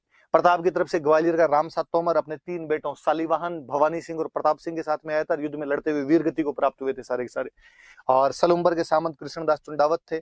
अफगानों का नेता हाकिम खान सूर था और भीलों का नेता राणा पुंजा इस युद्ध के अंदर भाग लेने के लिए आए थे। फिर हम ये पढ़ते हैं कि जब मुगल सेना भाग रही थी तो किसने ये शोर मचाया कि बादशाह खुद आगे मुगल सेना को रोकने की कोशिश की, तो मिहत्तर खान नाम का सैनिक था जिसने ये शोर मचाया था कि वापस सेना आ गई है। और जब यहाँ से मुगल सेना वापस भाग जाती है, प्रताप उधर वापस पहाड़ों में चला जाता है, तो इन्होंने प्रताप का पीछा करने की कोशिश क्यों नहीं की, तो बदायूनी बताता है। बदायूनी कहता है कि जून की गर्मी की वजह से हमारे सैनिक हार के बाद खूब सारे थक गए थे और हमारे सैनिक डर रहे थे कि प्रताप पे हमला नहीं कर दे। इवन कि वो गोगुंदा के अंदर जब आए थे वापस, तो उन्होंने चारों तरफ अपने दीवार चुन ली थी कि ताकि प्रताप का यहाँ पर अपने हमला नहीं हो जाए। वो याद रखना कि मान सिंह जिस हाथी पर बैठ के लड़ रहा था, उस हाथी का नाम मर्दाना था। हम अभी और बाकी हाथी के नाम पढ़ेंगे। शुरुआत में मान सिंह ने जहां पे डेरा लगाया था आपके, उस जगह का नाम था मोलिला, और जिधर प्रताप का डेरे लगे हुए थे उसके जो कैंप थे, उसका जो आर्मी कैंप था, उसका नाम था लोसिंग। चेतक घायल हो गया था युद्ध में। चेतक जब बाहर निकला तो उसकी छतरी बनी हुई है। चेतक की छतरी कहां पर बनी हुई है, तो बलीचा, बलीचा नाम की जगह पर चेतक की छतरी बनी हुई। और अकबर ने इन दोनों को जब हार के गए थे मान सिंह आसफ खान, तो इन दोनों का दरवाजा बंद कर दिया था, ड्योढ़ी बंद कर दी थी, दरबार में आना बंद करवा दिया था। अकबर ने खुद ने 76 के लास्ट में अटैक किया था, पर उदयपुर का नाम बदलकर वापस चला गया था। उदयपुर का नाम बदलकर उसने क्या कर दिया था, तो मुहम्मदाबाद उसने नाम कर दिया था। ये बातें थोड़ी सी याद रखने वाली सी। मैं मिटाता हूँ भाई, फिर आगे पढ़ते हैं। देखो अपने इसको और हल्दी घाटी युद्ध में क्या क्या बातें और चीजें पढ़ते हैं अपने हल्दी घाटी, ये बातें बताई दी। ऐसा कहते हैं कि यहाँ का जो पहाड़ है वो, उसके बीच की जो दर्रे की मिट्टी, वो पीले पीले रंग की मिट्टी है, हल्दी जैसी मिट्टी है, इसलिए इस जगह का नाम हल्दी घाटी पड़ गया।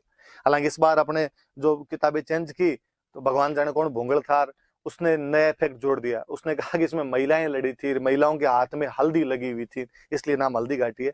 तो ऐसी कोई बात नहीं है, उस मिट्टी का रंग ही वहां पे थोड़ा हल्दी जैसा सा रंग है, पीलापन लिए हुए रंग है, तो उसका नाम हल्दी घाटी। ऐसा कई जगह होता है। मुझे बीकानेर का याद है मत, कि बीकानेर में जहां पे शुरुआत में बीकाजी ने आके शासन स्थापित किया था, वहां की जो मिट्टी है वो थोड़ी थोड़ी लाल रंग की सी है, मतलब यूं लाली माली वैसी मिट्टी, इसलिए नाम ही राती घाटी है।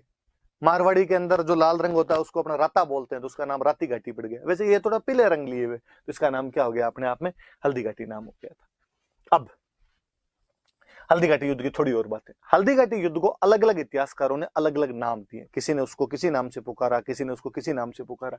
क्या क्या नाम है वो देखते हैं अपने। जैसे बदायूनी इस युद्ध में खुद आया हुआ था, अकबर का इतिहासकार है, तो बदायूनी इस युद्ध का जो नाम देता है वो देता है बैटल ऑफ गोगुंदा। वो कहता है गोगुंदा का युद्ध। अबुल फजल अकबर के दरबार का एक और इतिहासकार वह अकबरनामा या आइन ए अकबरी नाम की उसने बुक लिखी, वो इस युद्ध का नाम देता है बैटल ऑफ खमनोर। मैंने बताया दोनों पहाड़ियां अलग अलग, वो कहता है खमनोर का युद्ध। Colonel Tod, colonel James Tod Europe के थे, तो उनको तो अपने यूरोप वाले युद्ध याद आएंगे, और उन्होंने कहा कि मेवाड़ की थर्मोपोली मैं अभी थोड़ी देर में बताऊंगा आपको थर्मोपोली क्या है, आप तो इतना याद रखो। उनका ये मेवाड़ की थर्मोपोली है, याद रखना आपने। और अपने एक राष्ट्रवादी इतिहासकार हुए हैं बाद में, आदर्शी लाल श्रीवास्तव।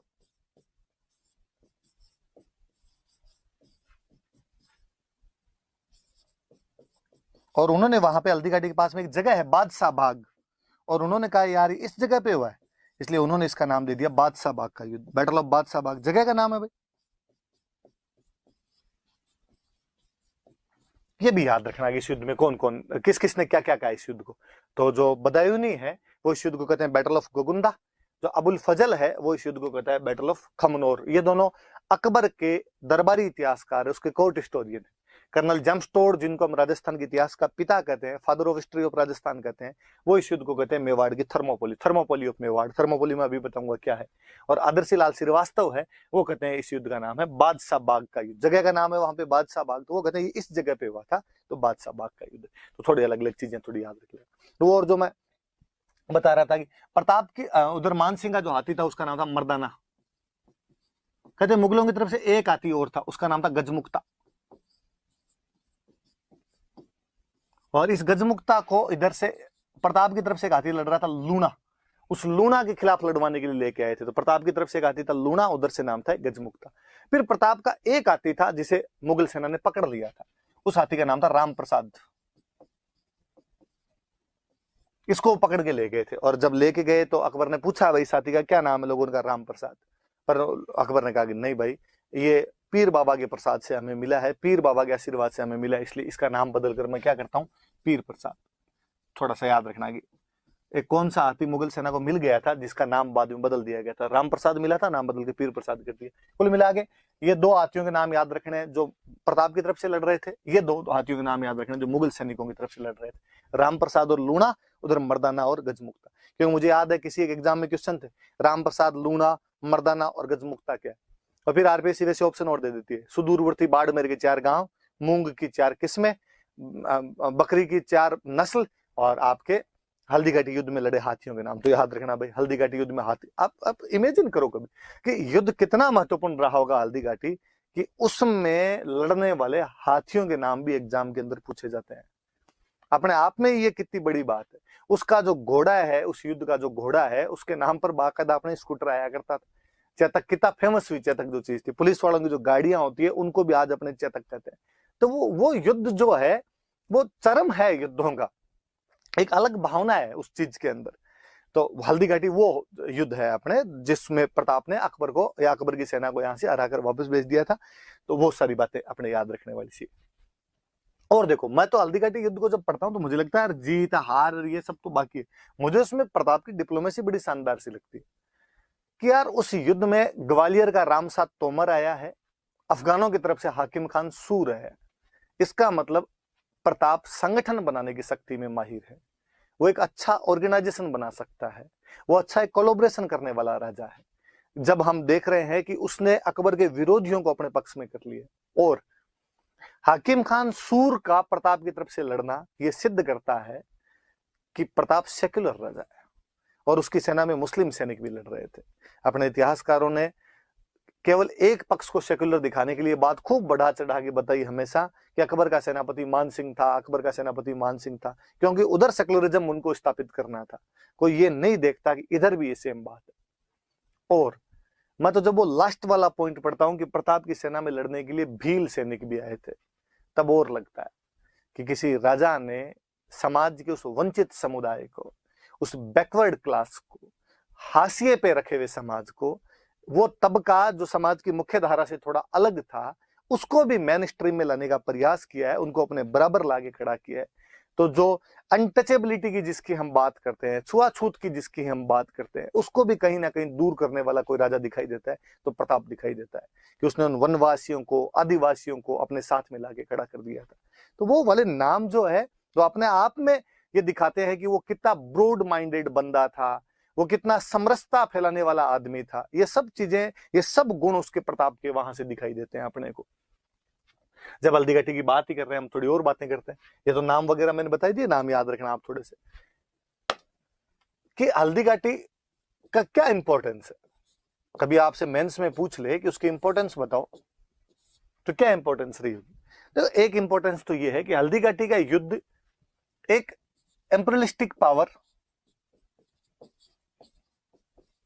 और एक रीजनल फ्रीडम का युद्ध है वर्सेज प्रादेशिक स्वतंत्रता। मतलब कि एक तरफ अकबर जैसा राजा है जो अपने एम्पायर एक्सपेंशन करना चाहता है, अपने साम्राज्य को बढ़ाना चाहता है, एम्परियलिस्टिक अप्रोच रखता है, एम्परियलिस्टिक एम्बिशंस रखता है और अपने साम्राज्यवादी शक्ति के तहत आक्रमण कर रहा है। पर दूसरी तरफ एक बंदा है जो अपने रीजनल फ्रीडम को, अपने रीजनल इंडिपेंडेंस को, अपनी क्षेत्रीय स्वतंत्रता को, अपनी प्रादेशिक स्वतंत्रता को बचाने का प्रयास कर रहा है। ये देखिए ठीक वैसा है जैसा हम अंग्रेजों के खिलाफ लड़ रहे थे कि अंग्रेज एक साम्राज्यवादी ताकत थे, वो पूरे भारत पर कब्जा करना चाहते हैं या भारत पर कब्जा किया उन्होंने और उसके खिलाफ हमारे लोग उठ खड़े हुए। तो जिस प्रकार हम क्यों उठ खड़े हुए? क्योंकि हम कहते हैं ये प्रदेश हमारा है, ये इंडिपेंडेंट रहना चाहिए, इसकी स्वतंत्रता हमें प्रिय है, यहाँ पर हम राज करेंगे। एग्जैक्टली वैसा का वैसा उसमें प्रताप और प्रताप के साथ मेवाड़ की जनता कर रही है कि एक साम्राज्यवादी ताकत का मिलजुल कर सामना कर रही है। क्यों? क्योंकि वो अपने क्षेत्र की स्वतंत्रता, अखंडता, इंटीग्रिटी, इंडिपेंडेंस जो भी है उसे बचाने का प्रयास कर रहे थे वो लोग। तो एक बात तो ये याद रखने वाली सी।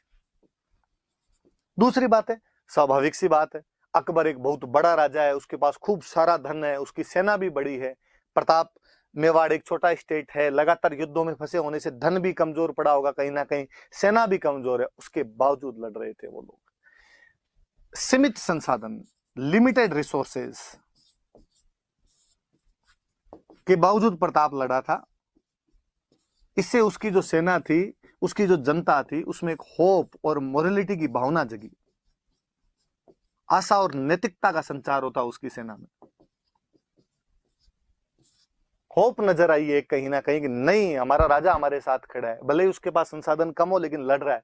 एक नैतिकता दिखाई देती है, मोरलिटी बढ़ती है लोगों की, मोरल अप होता है लोगों का कि नहीं यार लड़ेंगे, धन कम है तो क्या हुआ, हमारा जो राजा है वो लड़ रहा है। और मैं हमेशा एक सिंपल सा एग्जाम देता हूँ यार, आरएस का रिजल्ट आया और रिजल्ट के अंदर देखा कि एक लड़का जिसके पापा बहुत बड़े बिजनेसमैन है या जिसके पापा ऑलरेडी आईएएस लगे हुए थे, वो एक अच्छी इंग्लिश मीडियम की स्कूल के अंदर पढ़ा हुआ था और उसको अच्छी कोचिंग भी मिली थी, उसके पास तमाम रिसोर्सेज थे और उस बंदे की टॉप 10 में रैंक आ गई। एक उसका विपरीत, एक ठेठ कोई जैसलमेर बॉर्डर का कोई एक लड़का जो शुरुआत से ही ग्रामीण स्कूल के अंदर या गवर्नमेंट स्कूल के अंदर पढ़ा था, इसके पिताजी एक साधारण किसान है या कई बार किसान भी नहीं, कोई मजदूर है, और उसने पढ़ाई भी अपने जैसे तैसे करके पूरी की है और फिर तैयारी भी संघर्ष करते हुए, छोटे मोटे कोई साथ में नौकरी करते हुए अपनी तैयारी की है या बेरोजगारी के अंदर ही अपनी तैयारी की है और उसका सिलेक्शन होता है, भले उसकी रैंक मैं तो कहता हूँ 200 रैंक आती है। अगले दिन अखबार में या हमारे आसपास में चर्चा किसकी होती है? उस टॉप 10 वाले की या उस 200 वाले की होती है? ऑब्वियसली अखबारों के अंदर हमेशा आएगा किसान का बेटा बना, संघर्ष के बावजूद बना, बेरोजगारी के बावजूद बना। हम उस सेकंड वाले की बात करते हैं। क्यों? क्योंकि हम कहते हैं यार उसके रिसोर्सेज लिमिटेड थे, उसके बावजूद उसने हार नहीं मानी। हल्दी घाटी का युद्ध ये सिखाता है कि भले ही हमारे रिसोर्सेज लिमिटेड हो, उसके बावजूद हार नहीं माननी है, उसके बावजूद लड़ाई करनी चाहिए और लड़ाई करने से जीत मिलती है। इससे जो आसपास के बाकी लोग होते हैं आपके, उनके अंदर कहीं ना कहीं आशा दिखती है, उनमें कहीं ना कहीं मोरल अप दिखता है उनका। फिर हल्दी घाटी का युद्ध राष्ट्रवाद की भावना सिखाता है, नेशनलिज्म सिखाता है। और राष्ट्र देखो पहले होता क्या था, पहले ये नेशनलिज्म वाली भावनाएं नहीं थी, पहले सेनाएं लड़ती थी। बाबर की सेना संगा की सेना से लड़ लेगी, कुंभा की सेना को महमूद खिलजी की सेना से लड़ लेगी, रतन सिंह की सेना अलाउद्दीन खिलजी की सेना से लड़ लेगी। आम जनता का इतना कोई उसके अंदर पार्टिसिपेशन नहीं हुआ करता। और अपने तो संस्कृत में, हिंदी में एक वो है शायद लाइन है कि कोई नरप हो हमें क्या हानि, कि कोई राजा बन जाए हमें क्या लाभ है यार, हमें टैक्स देने यार, इस बाबर को भी टैक्स देना, संगा को भी टैक्स देना। पर प्रताप के साथ में जन जन का नायक बन गया था। आसपास के तमाम लोग, वो जो जनजातियां थी, वो जो भील थे, वो जो गाड़िया लोहार थे, उन तमाम लोगों ने इस युद्ध के अंदर भाग लिया था। इसलिए जनता के अंदर, आम पब्लिक में यदि नेशनलिज्म को युद्ध जगाता है तो वो युद्ध हल्दी घाटी है। आप और कभी नोटिस भी कीजिए इस बात को कि किसी भी चीज का महत्व तब नहीं है जब वो हुई है, महत्व तब है जब होने के बाद भी उसकी इंपॉर्टेंस जारी रही है नहीं रही, वो हमें दिखती है। कि हल्दी घाटी आज भी राष्ट्रवादियों के लिए मोटिवेटर का काम करता है, आज भी राष्ट्रवादियों के लिए, नेशनलिस्ट के लिए इंस्पिरेशन का काम करता है। और हमारा जब नेशनल मूवमेंट चल रहा था तो हमारे जितने नेता थे, तिलक थे, कोई चंद्रशेखर आजाद थे, तमाम लोगों, वीर सावरकर थे, तमाम लोगों के कहीं ना कहीं दिमाग में हल्दी घाटी है। उनके उदाहरणों में, उनके भाषणों में मिलता है कि जिस प्रकार हल्दी घाटी के युद्ध में और प्रताप अकबर के खिलाफ लड़ा था या मेवाड़ वाले मुगलों के खिलाफ लड़े थे, उसी प्रकार हमें अंग्रेजों के खिलाफ लड़ना चाहिए। और मैं तो हमेशा कहता हूं कि महाराणा प्रताप को, या हमारे जो ये मेवाड़ वालों का संघर्ष था, या जो हमारे राजस्थान का संघर्ष है, इसको महानतम बनाने का या दुनिया को बताने का काम बंगालियों ने किया है। क्योंकि जब अंग्रेजों का शासन राजस्थान भारत में आ गया था तो सबसे पहले राष्ट्रवाद कहीं पर आया था, तो बंगाल में आया था। नेशनलिज्म बंगाल के अंदर आया था सबसे पहले। और कहा ही जाता था कि बंगाल जो आज सोचता है बाकी भारत कल सोचेगा। तो बंगालियों में सबसे पहले राष्ट्रवाद की भावना आई थी। पर बंगालियों ने, जब नेताओं ने, जो नेता थे उनमें जब नेशनलिज्म आया तो उन्होंने कहा यार इस राष्ट्रवाद को और अप कैसे किया जाए, रूट लेवल तक कैसे लेके जाया जाए, जनता को इसके बारे में कैसे बताया जाए। तो ऐसे हीरो होने चाहिए अपने पास में जो अतीत से लिए जाएं, जो पास्ट से लिए जाएं अपने, ताकि लोगों का मोरल अप कर सके, लोगों को इंस्पिरेशन दे सके, लोगों को मोटिवेट कर सके। वो हीरो राजस्थान वाले थे तमाम। तो अपने राजस्थान के इतिहास को तो आगे फॉरवर्ड करने वाले वो लोग, उन्होंने तब तक जेम्स टोड की किताब पढ़ ली थी। टोड की किताब के आधार पर उन्होंने ये बताना शुरू किया कि यार क्या लड़े होंगे। इसलिए हमेशा वो नेशनलिस्ट के लिए एक मोटिवेशन का काम करता है। मैं हमेशा और कहता हूं ऐसी चला दुनिया, वो हमेशा हमेशा मैं एक बात हमेशा और कहता रहता हूं कि आप कभी खानवा जाओ, कि आप कभी खानवा गए तो पहली बात तो किसी के मन में नहीं आता कि खानवा जाके, भाई भारत में युद्ध क्षेत्र कौन कौन से, कि पानीपत है, तराइन है, ये सब युद्ध क्षेत्र है। मुझे नहीं लगता किसी बंदे कभी मन में आता कि यार मैं तराइन देख के आऊंगा, या मैं कभी पानीपत देख के आऊंगा, या मैं कभी खानवा देख के आऊंगा। हाँ, आप जब वहां से निकलते हैं तो आपके मन में हिस्ट्री के प्रति वो उत्सुकता जरूर जागृत होती है और आपको लगता है अच्छा ये वो पानीपत है जहां पर युद्ध हुआ था, ये वो तराइन है जहां पृथ्वीराज चौहान और गोरी लड़े थे, ये वो खानवा है जहां पे सांगा और बाबर लड़ लिए थे। ऐसी उत्सुकताएं उत्पन्न हो सकती है। परंतु आप और मैं हमेशा देखते हैं, आपने आसपास में नोटिस किया होगा कि जो कोई उदयपुर आता है वो हल्दी घाटी जाता है। इवन हल्दी घाटी जाता ही नहीं है, लोग हल्दी घाटी से बाकायदा मिट्टी उठा के लाते हैं, साथ लाते हैं, घर रखते हैं। कुछ ना कुछ तो उस युद्ध में अलग हुआ होगा, कुछ ना कुछ तो वहां पर अलग भावनाएं रही होगी, तभी लोग आज इतने सालों बाद भी, आज 400 450 साल बीत गए उसके बाद भी वो भावनाएं कम पड़ने का नाम नहीं ले रही है। हल्दी घाटी से जुड़ाव आज भी उतना ही है। हल्दी घाटी नाम आते आज भी कहीं ना कहीं हमारे रोम रोम खड़ा होता है, रोंगटा खड़ा होता है। हम उसके बारे में जानना चाहते हैं, पढ़ना चाहते हैं, खूब सारी बातें हैं आज भी। मैं तो कहता हूं उस पर चर्चा भी चल रही है, तो उसका क्या कारण है? और किसी युद्ध पे तो इतनी चर्चा नहीं चलती, इसका मतलब उस युद्ध में उस दिन कुछ अलग बातें हुई थी। तो हल्दी घाटी आप याद ही रखना भाई, उसका महत्व याद रखना, इंपॉर्टेंस याद रखना। इंपॉर्टेंस पूछे, कॉन्सिक्वेंस पूछे आपसे, आपसे कोई उसका इम्पैक्ट पूछे, तो ये सारी बातें याद रखना। हल्दी घाटी का क्या महत्व। बड़ी सी बात तो यही थी प्रताप के बारे में, हल्दी घाटी आप जानते हो, मैंने थोड़ी सी बातें और बता दी आपको। अब आगे बढ़ते हैं। देखो इसके बाद लो एक और युद्ध और आ गया। मैंने कहा कि हल्दी घाटी के अंदर जब मान सिंह और आसफ खान हार के चले गए, अकबर खुद आया और अकबर ने खुद ने आके यहाँ पे कमांड किया, लेकिन अकबर भी कुछ ही नहीं कर पाया। उदयपुर का नाम मोहम्मदाबाद करके वापस चला गया। तब तो अकबर ने अपने एक बेहतरीन कमांडर को भेजा था, शाहबाज खान।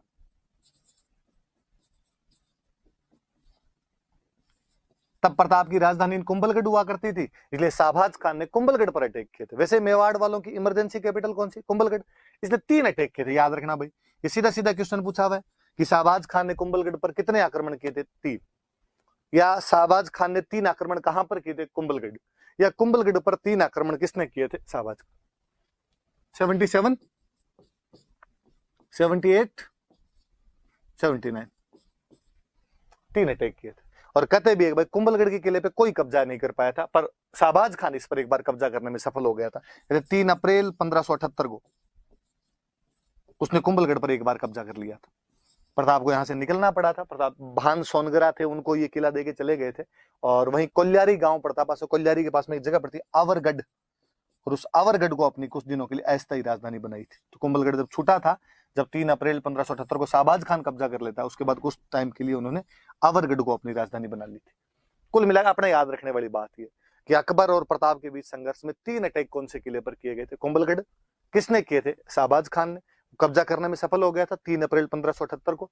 कब कब हमले किए थे? 77, 78, 79। और प्रताप ने उसके बाद कुछ दिनों के लिए अपनी अस्थायी राजधानी कहां पर बनाई थी? तो आवरगढ़ के अंदर अस्थायी राजधानी उन्होंने अपनी बना ली थी। तो थोड़ी ये बात याद रख लेना आप।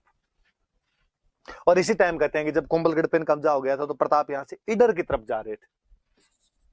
गुजरात के अंदर एक जगह पड़ती है ईडर, प्रताप का ससुराल था। और रास्ते के अंदर एक गांव पड़ता है चूलिया, और वहां चूलिया नाम के गांव के अंदर उनको सेठ मिले भामासा।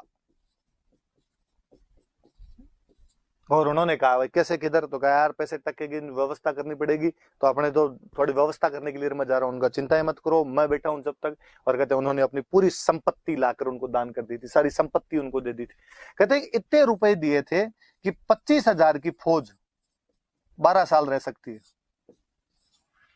कहते हैं कि 25 लाख रुपए नगद कैश और 20 लाख की सोने की अस्परियां लाके दी थी। कितना धन दिया होगा उस आदमी ने कि 25,000 की फौज को आप 12 साल तक कंटिन्यू रख सकते हैं। इसलिए आज उन भामाशाह को हम इतना याद करते हैं। आप फिर देखिए कि प्रताप के साथ जुड़ी हुई एक एक चीज कैसे फेमस हुई है। मैंने चेतक वाली बात बताई, भामाशाह। आज भी कोई पैसे देता है, अपने कहते हैं यार ये तो भामाशाह है। आज भी गवर्नमेंट की योजनाएं चलती है, नाम भामाशाह योजना होती है। आज भी किसी स्कूल के अंदर जाओ, चंदा देने वाले जितने लोग हैं उनकी लिस्ट लगी हुई, अगर उसमें लिखा होगा ऊपर भामाशाहों की सूची। मतलब एक आदमी प्रताप के साथ जुड़ के कितना फेमस हो गया। तो ये सब चीजें उस प्रताप के व्यक्तित्व में है कि उससे जुड़े हुए तमाम लोग इसी प्रकार हिट हो गए थे। तो भामाशाह, और ये तो केवल भामाशाह ही नहीं, मैं तो हमेशा कहता हूं भामाशाह और इनके एक भैया और थे ताराचंद, ये दोनों आए थे, दोनों ने अपना पूरा धन लाके वहां पर दिया था। पर वही है जी, कई बार लाइनिया होता है, किसी का नाम हिट होना होता है उनका हो जाता है, और जिनका हिट नहीं होना होता उनका नहीं होता है।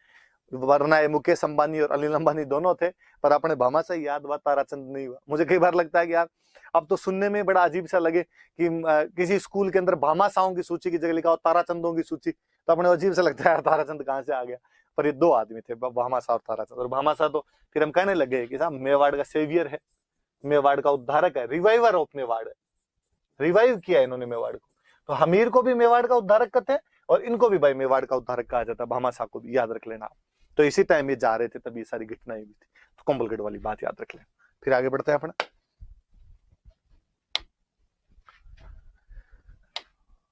आगे लिखा हुआ एक शेरपुर घटना देखो। जब शाहबाज खान भी यहाँ पे प्रताप को हरा नहीं पाया, प्रताप को अधीनता नहीं स्वीकार कर पाया, प्रताप को मार नहीं पाया, प्रताप को पकड़ नहीं पाया, असफल होकर जब वापस लौटा, और शाहबाज खान के लिए तो और कहते हैं कि शाहबाज खान बेचारा एक बार आया, हमला करके वापस चला गया। दोबारा जब अकबर ने भेजा था तब अकबर ने क्या की ओर भेजा था कि हार के आ गए तो सिर काट लूंगा। और क्या करते बापड़े, हार के गए थे वापस। अकबर ने कहा ढूंढ रहे तुम्हारे पीछे, पीछे जाके बैठ जाओ कहीं पे। एक बार और भेजा था, फिर बेचारा वापस चला गया था। फिर वो तो कश्मीर ही चला गया था, शाहबाज खान इधर रहा ही नहीं था अपने। शेरपुर घटना जब ये बातें हुई तो अकबर ने इस बार एक नए सेनापति भेजे, अब्दुल रहीम खान खाना। छोटी क्लासों के अंदर कभी दोहे पढ़े होंगे, रहीम जी के दोहे, रहीमन धागा प्रेम का मत तोड़ो छिटकाए, टूटे से फिर जुड़े नहीं जुड़े गांठ पड़ जाए। वो रहीम जी सेनापति बना के भेजे गए। रहीम जी यार प्रेम व्रेम की बात करने वाले बंदे, कहां लड़ाइयां करते घूमे। पर अकबर के ये काम एक बड़ा जोरदार था कि उनके दरबार में कोई भी होगा उन सबको युद्ध लड़ने के लिए जाना पड़े। इवन बीरबल जैसे मजाकिया आदमी को भी युद्ध करने के लिए भेज दिया करते। इस बार इसको भेज दिया, रहीम जी को भेजा गया, रहीम जी आप जाओ। 1580 के आसपास की घटना है। पहाड़ों में कहीं शेरपुर नाम की जगह थी, वहां पर रहीम जी अपने सेना को लिए पड़े हुए थे। जब लंबे लंबे आक्रमणों के लिए जाते तो अपने बीवी बच्चों को साथ में लेके जाया करते थे। रहीम जी के बीवी बच्चे आए हुए थे। रहीम जी भले आदमी, बहुत सीधे आदमी थे। रहीम जी ने कहा कौन लड़े अब फालतू। रहीम जी ने अपने कैंप लगाए, प्रताप पर हमले करने बंदी कर दी। डेली अपने शिकार विकार खेल कर वापस आ जाए, और थोड़े दिनों में अकबर को चिट्ठी लिख के भेज दे कि हमने प्रताप को पकड़ने के प्रयास किए थे लेकिन प्रताप हाथ नहीं आया। अब यदि अकबर वापस पूछ ले हाथ क्यों नहीं आया, तो रहीम जी वापस पूछ ले कि ये बात तो मान सिंह, आसफ खान, शाहबाज खान और तुम चारों खुद आगे गए हो, तो आपस में मिलजुल के मुझे भी बता दो क्यों हाथ नहीं आया, तो मैं तुम्हें बता दूंगा। तो अकबर कहता कोई नहीं, वेल ट्राई, इस बार वापस अपने लगे रहो, पकड़ के लेना है। इधर प्रताप को पता चला, प्रताप ने बोला आजकल क्या हुआ, मुगलों की तरफ से अटैक वेटैक क्यों नहीं बंद हो गए। और लोगों ने कहा कि साहब आजकल वो रहीम जी आए हैं, रहीम जी अटैक ही नहीं कर। प्रताप ने कहा ठीक है तो अपने छोड़ो। प्रताप पहाड़ों से निकल के थोड़ा समतल भूमि के अंदर आ गया, अपनी सेना वेना में घायल सैनिक थे उनकी इलाज विलाज करवाना शुरू किया, अनाज वनाज इकट्ठा करना शुरू किया। आगे जब भी होगा तब देखेंगे। और ऐसे कहते हैं प्रताप का जो बेटा था अमर सिंह, अमर सिंह को एक दिन मॉर्निंग वॉक के लिए गया होगा, घूमने के लिए गया हुआ था, और उसने देखा कि यार मुगलों वाले जो कैंप है वो थोड़े सुनने से पड़े। वो पास में गया यार, उसने जाके आवाज लगाई, भाई रहीम जी, रहीम जी। अंदर से महिलाओं की आवाज आई कि रहीम जी यहाँ पर नहीं है। कहाँ गए? तो शिकार खेलने के लिए गए। और कोई पुरुष होगा उसको भेज दो, मुझे बातचीत करनी है। कोई पुरुष नहीं है, सब शिकार खेलने के लिए गए हैं। अमर सिंह का सच्ची, तुम आ जाओ सारी की सारी। और कहते हैं अमर सिंह उन सबको गिरफ्तार कर लेता है और गिरफ्तार करके उनको लेके आ जाता है। वो महिलाएं बेचारी डरी हुई उसके पीछे पीछे चली हुई आए अमर सिंह के। प्रताप सामने खड़ा खड़ा देख। प्रताप ने कहा जैसे वो पास में, कौन है, कहां से लाया है? उसने कहा पापा आप छोड़ो, आपके काम की बात नहीं है, मैं देख लूंगा इनको। प्रताप ने बेचारा बदतमीज, बता है कौन, क्या है? उसने कहा और रहीम जी शिकार करने के लिए बाहर गए हुए थे। तो मैं कर लाया शिकार तो। और जैसे ही प्रताप को इस बात का पता चला, कहते प्रताप ने अमर सिंह के थप्पड़ मारा। उन महिलाओं को कहा कि तुम्हें डरने की कोई आवश्यकता नहीं है, तुम मेरी बहन बेटियों की जैसी हो। उनको आराम से रखा वहां पे, रहीम जी के पास वापस भेजा, वापस लेटर लिख के भेजा कि रहीम जी गलती हुई, आइंदा से ऐसा नहीं होगा। वो महिलाएं जब लौट के गई, उन्होंने बताया जाके कि प्रताप ने इतना अच्छा बिहेव किया हमारे साथ में, रहीम जी बड़े राजी हुए। और कहते रहीम जी ने तब कहा था कि धर रसी धर्म रसी खपजासी खुरसान, कि एक दिन जो खुरासान के मुगल आए हुए हैं ये एक दिन सब समाप्त हो जाएंगे, लेकिन राणा तुम्हारी ये धरती और तुम्हारा जो धर्म है ये हमेशा बना रहेगा।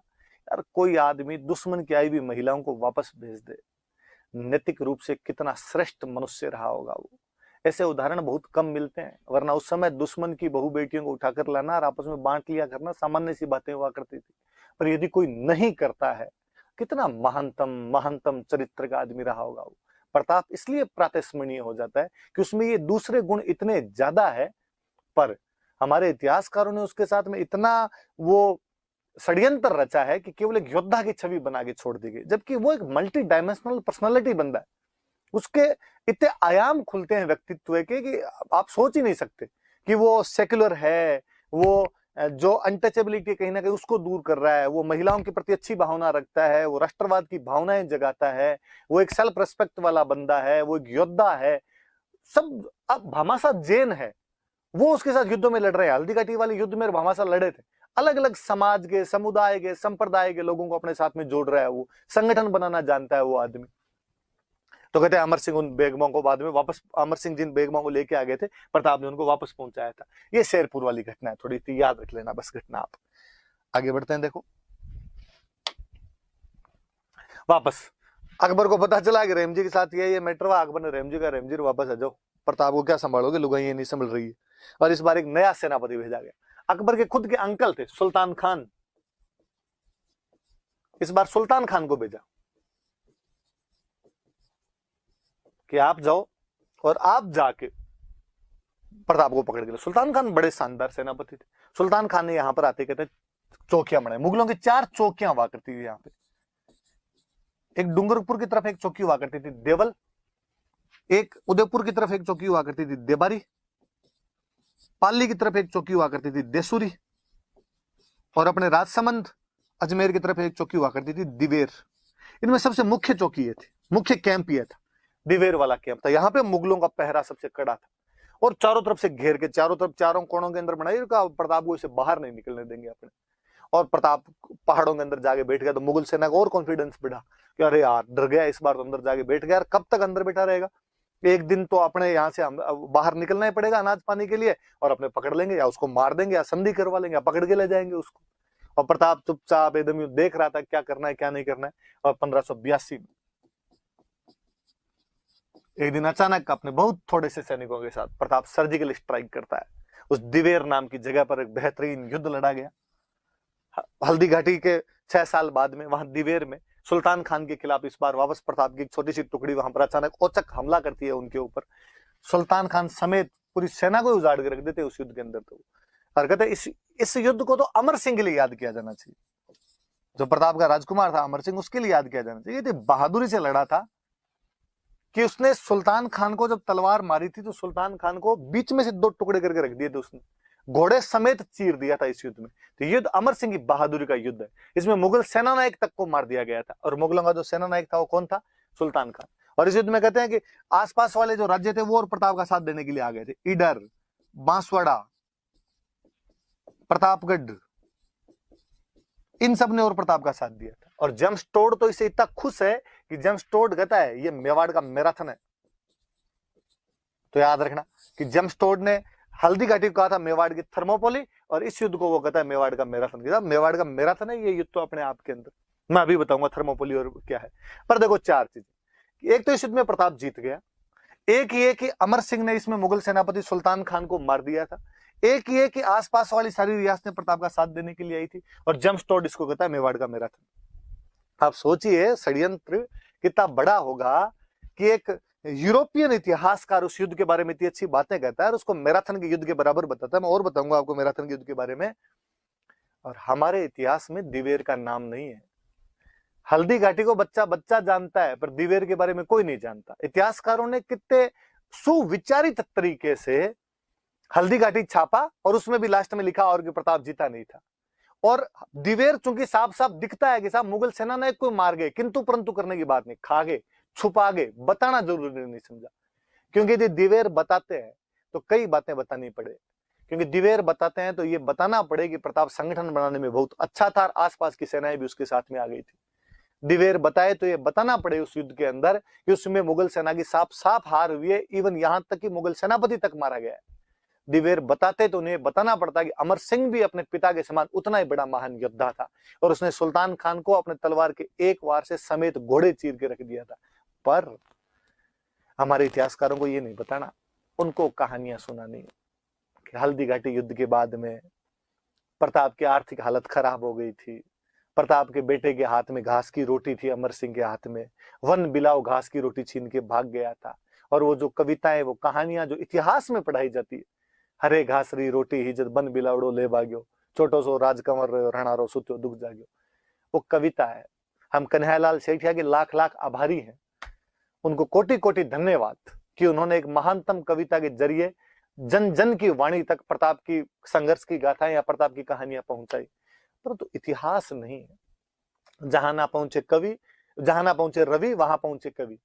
कवि एग्जेजरेशन करता है, अतिशोक्ति करता है, एग्जेजरेट करके चीजों को एक अलग लेवल पर लेके जाता है, परंतु हिस्ट्री नहीं है वहां पर। और लोग उसको हिस्ट्री और मानते हैं। और फिर जब लोग कहते हैं कि 1576 के बाद प्रताप की आर्थिक हालत खराब हो गई, अमर सिंह एक दिन घास की रोटी खा रहा था और उसके हाथ से वन बिलाव छीन के भाग गया, मुझे और बड़ा अजीब सा लगता है कि यार अमर सिंह का जन्म 1559 में हो गया था। मैंने और बताया था कि 1559 में अमर सिंह के जन्म के समय ही उदयपुर की स्थापना की, क्योंकि उस समय उदय सिंह जी एकलिंग जी की धोख लगाने के लिए गए हुए थे। यार 17 साल का था वो हल्दी घाटी युद्ध के समय, और तुम कहते हो 17 साल के लड़के के हाथ से और वन बिलाव रोटी छीन के भाग गया था। यहाँ पुरानी कहावतों के अंदर कहा हुआ है, 8 वर्ष रो कुकर जिए 13 वर्ष रो जिए सियार, बरस 18 छत्री जीवा आगे जीवन को धिक्कार। कि क्षत्रिय 18 साल तक ही जीता, उसके बाद जिए तो धिक्कार है उसको, उससे पहले लड़के मर जाया करते थे। और तुम कहते हो 17 साल के योद्धा के हाथ से वन बिलाव रोटी छीन के भाग गया था। पर है जी, कहानियां इन लोगों ने गढ़ी, अपने उन कहानियों को पढ़ते हैं।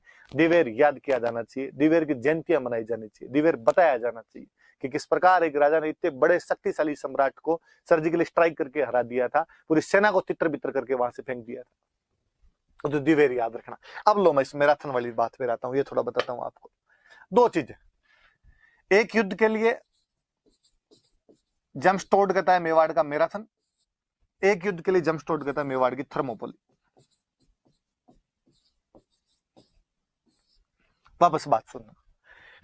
ईरान एक देश है, अपने पर्सिया बोलते थे इस टाइम इसको, फारस। यहां पर एक राजा हुआ था डेरियस। अपने हिंदी की किताबें लिखती है इसको दारा। अपने हिंदी वालों ने बड़े अन्याय किए हैं जी कई। अलेक्जेंडर को बापड़े को बना दिया सिकंदर, डेरियस को बना दिया दारा, तो ऐसे कोई नाम बना देते हैं अपने वाले। तो तेमुचिन को बना दिया चंगेज खान, तो कुछ ही कर लेते हैं। तो डेरियस जो था उसका नाम अपने दारा लिखते हैं। कहते इस डेरियस ने 490 बीसी में यूनान पर हमला किया। यूनान जिसको आजकल अपने कहते हैं ग्रीस, यहां पर हमला किया। यूनान में कई छोटे छोटे स्टेट थे। एक स्टेट का नाम था एथेंस, एक स्टेट का नाम था स्पार्टा। एथेंस पर वो हमला करता है 490 बीसी में, मैराथन के मैदान में। मैराथन जगह का नाम है, वहां पे एटिका प्रांत के थोड़ी सी पास में एक जगह पड़ती है मैराथन, वहां पर एथेंस पर वो हमला करता है, एक बड़ी सेना लेके हमला करता है। एथेंस वालों को लगा कि यार अकेले पार नहीं पड़ेगी, इसलिए एथेंस वालों ने स्पार्टा वालों को भी बुलाया।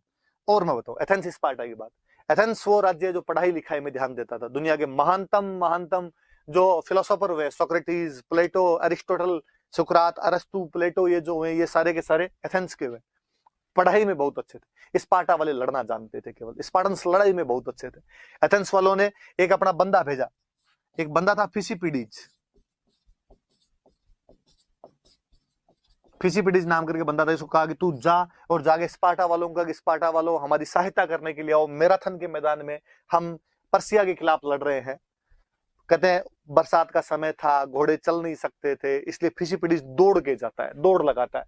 और कहते हैं कि उसने 48 घंटों के अंदर कम से कम को 150 मील की यात्रा तय कर दी थी, इतना तेज वो दौड़ के गया था। और वो वहां पे पहुंचा और उसने जाके स्पार्टा वालों को कहा कि स्पार्टन्स, मैराथन के मैदान में हमारा युद्ध चल रहा है, आप हमारा साथ देने के लिए आओ। लेकिन हालांकि स्पार्टन्स नहीं गए साथ देने के लिए, उन्होंने मना कर दिया। एथेंस अकेला लड़ा, अपनी छोटी सी टुकड़ी के दम पर डेरियस की एक बड़ी सेना को हरा देता है। मिल्टिडियाज सेनापति हुआ करता था इनका। मिल्टिडियाज लड़ा था इधर से और उन्होंने डेरियस को हरा कर यहां से भगा दिया था वापस।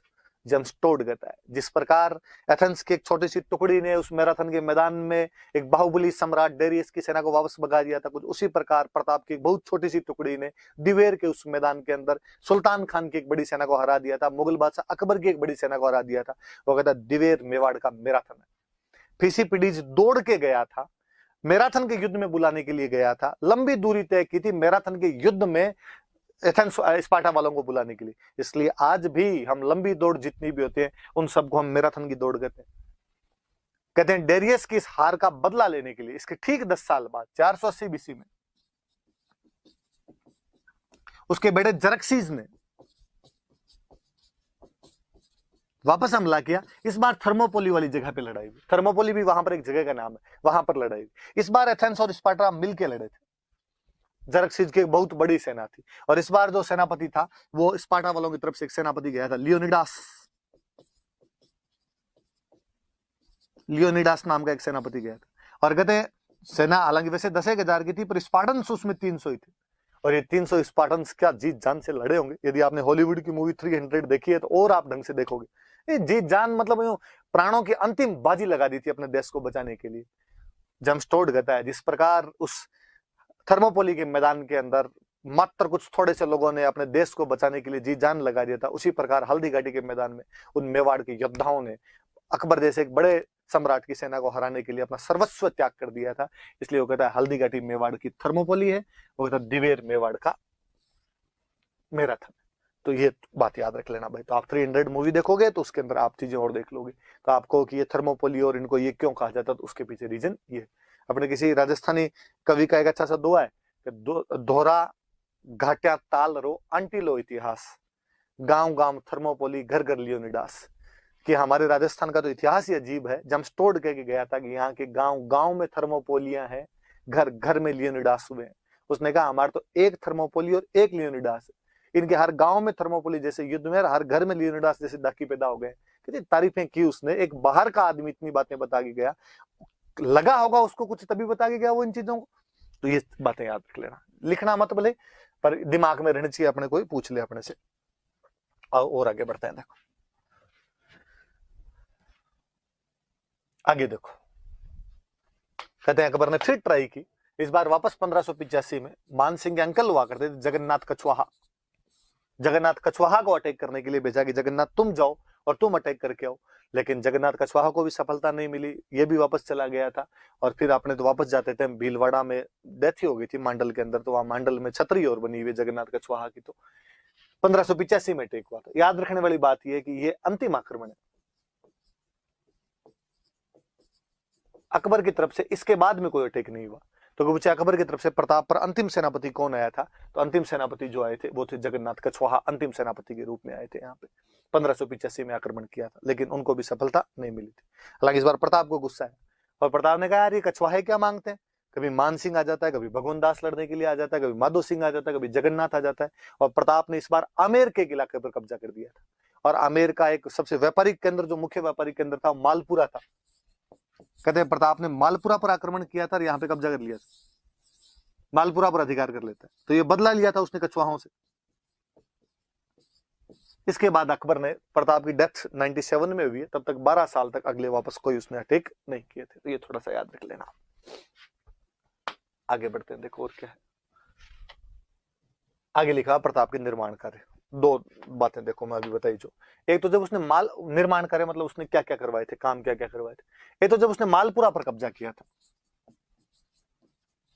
तो मालपुरा के अंदर एक पौंड बनवाया था, झालरा, एक तालाब बनवा लिया था, झालरा तालाब। और यहां पर शिव जी के भक्त थे, तो यहां पे महादेव जी का मंदिर बनवाया था, नीलकंठ महादेव, नीलकंठ महादेव का मंदिर बनवाया था। ये तो मालपुरा में थी करवाए। फिर जब प्रताप पर अटैक होने बंद हो गए थे, तो प्रताप बाहर निकल के आया था, और बाहर निकल के आगे उसने अपनी एक नई राजधानी स्थापित की थी, चावंड। उदयपुर के अंदर चावंड नाम की जगह, यहाँ पर नई राजधानी स्थापित की। यहाँ पे खूब सारे निर्माण कार्य करवाए। यहाँ उसने एक चामुंडा माता का मंदिर बनवाया, यहाँ उसने महल बनवाए, पैलेस बनवाए, बावड़ियां बनवाई, खूब सारे निर्माण कार्य वगैरह करवाए थे उसने चावंड के अंदर। तो ये प्रताप के निर्माण कार्य। फिर चावंड में सबसे याद रखने वाली बात कि ये चावंड से आर्ट की बात आई तो मैं एक और बताऊं, यहां से मेवाड़ की पेंटिंग शुरू होती है। हालांकि पहले से पेंटिंग हो रही थी, लेकिन फिर भी जो मेवाड़ पेंटिंग का जो इंडिपेंडेंट फॉर्म यदि कहीं से डेवलप होता है तो वो चावंड से होता है, प्रताप के टाइम में होता है। और वो जगह कौन सी है, तो वो चावंड है। और जो मुख्य चित्रकार था उसका नाम था नसीरुद्दीन।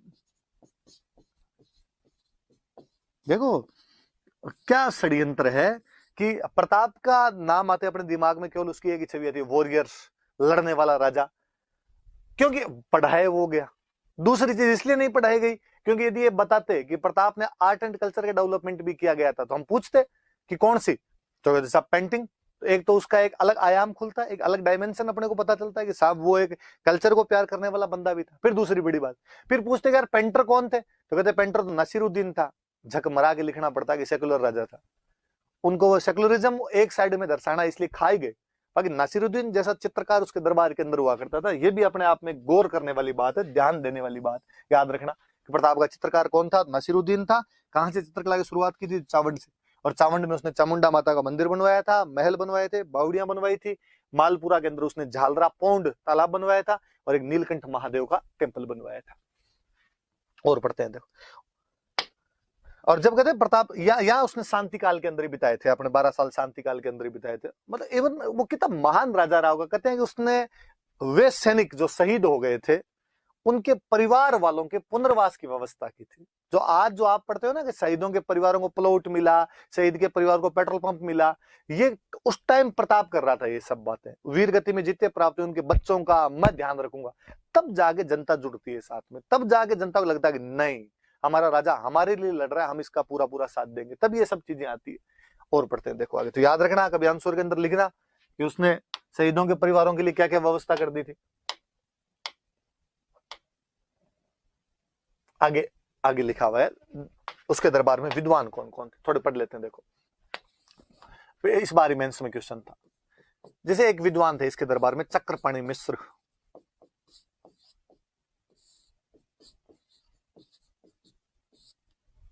चक्रपाणि मिश्र नाम के एक विद्वान हुए थे। किताबें हैं कुछ, राज्याभिषेक,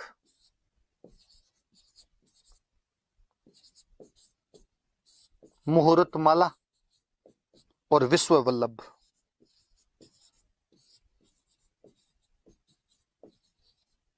ये कुछ किताबें लिखी थी। कौन कौन सी होगी, राज्याभिषेक, मुहूर्त माला और विश्व वल्लभ।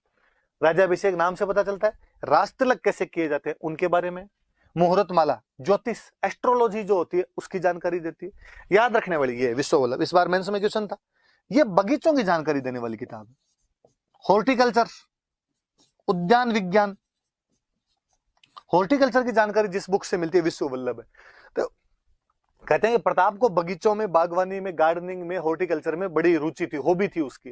इसलिए प्रताप ने चक्रपाणि मिश्र को कहकर किताब लिखवाई थी कि यार ये लिखो। तो आप जब कभी प्रताप के पर्सनालिटी की विशेषताएं लिखो, उसकी व्यक्तित्व की विशेषताएं लिखो, तो आप लिखना फीचर्स के अंदर कि वो कहीं ना कहीं प्रकृति प्रेमी, नेचर लवर राजा है वो। और वो चक्रपाणि मिश्र कहकर किताब लिखवा रहा है। किताब का नाम विश्व वल्लभ है, जो किससे संबंधित है, हॉर्टिकल्चर की बुक है, उद्यान विज्ञान की बुक है। तो चक्रपाणि मिश्र हुए। तो इस बार मेंस में पूछा था इसलिए मुझे याद आ गया। फिर एक राइटर है हेमरत्न सूरी।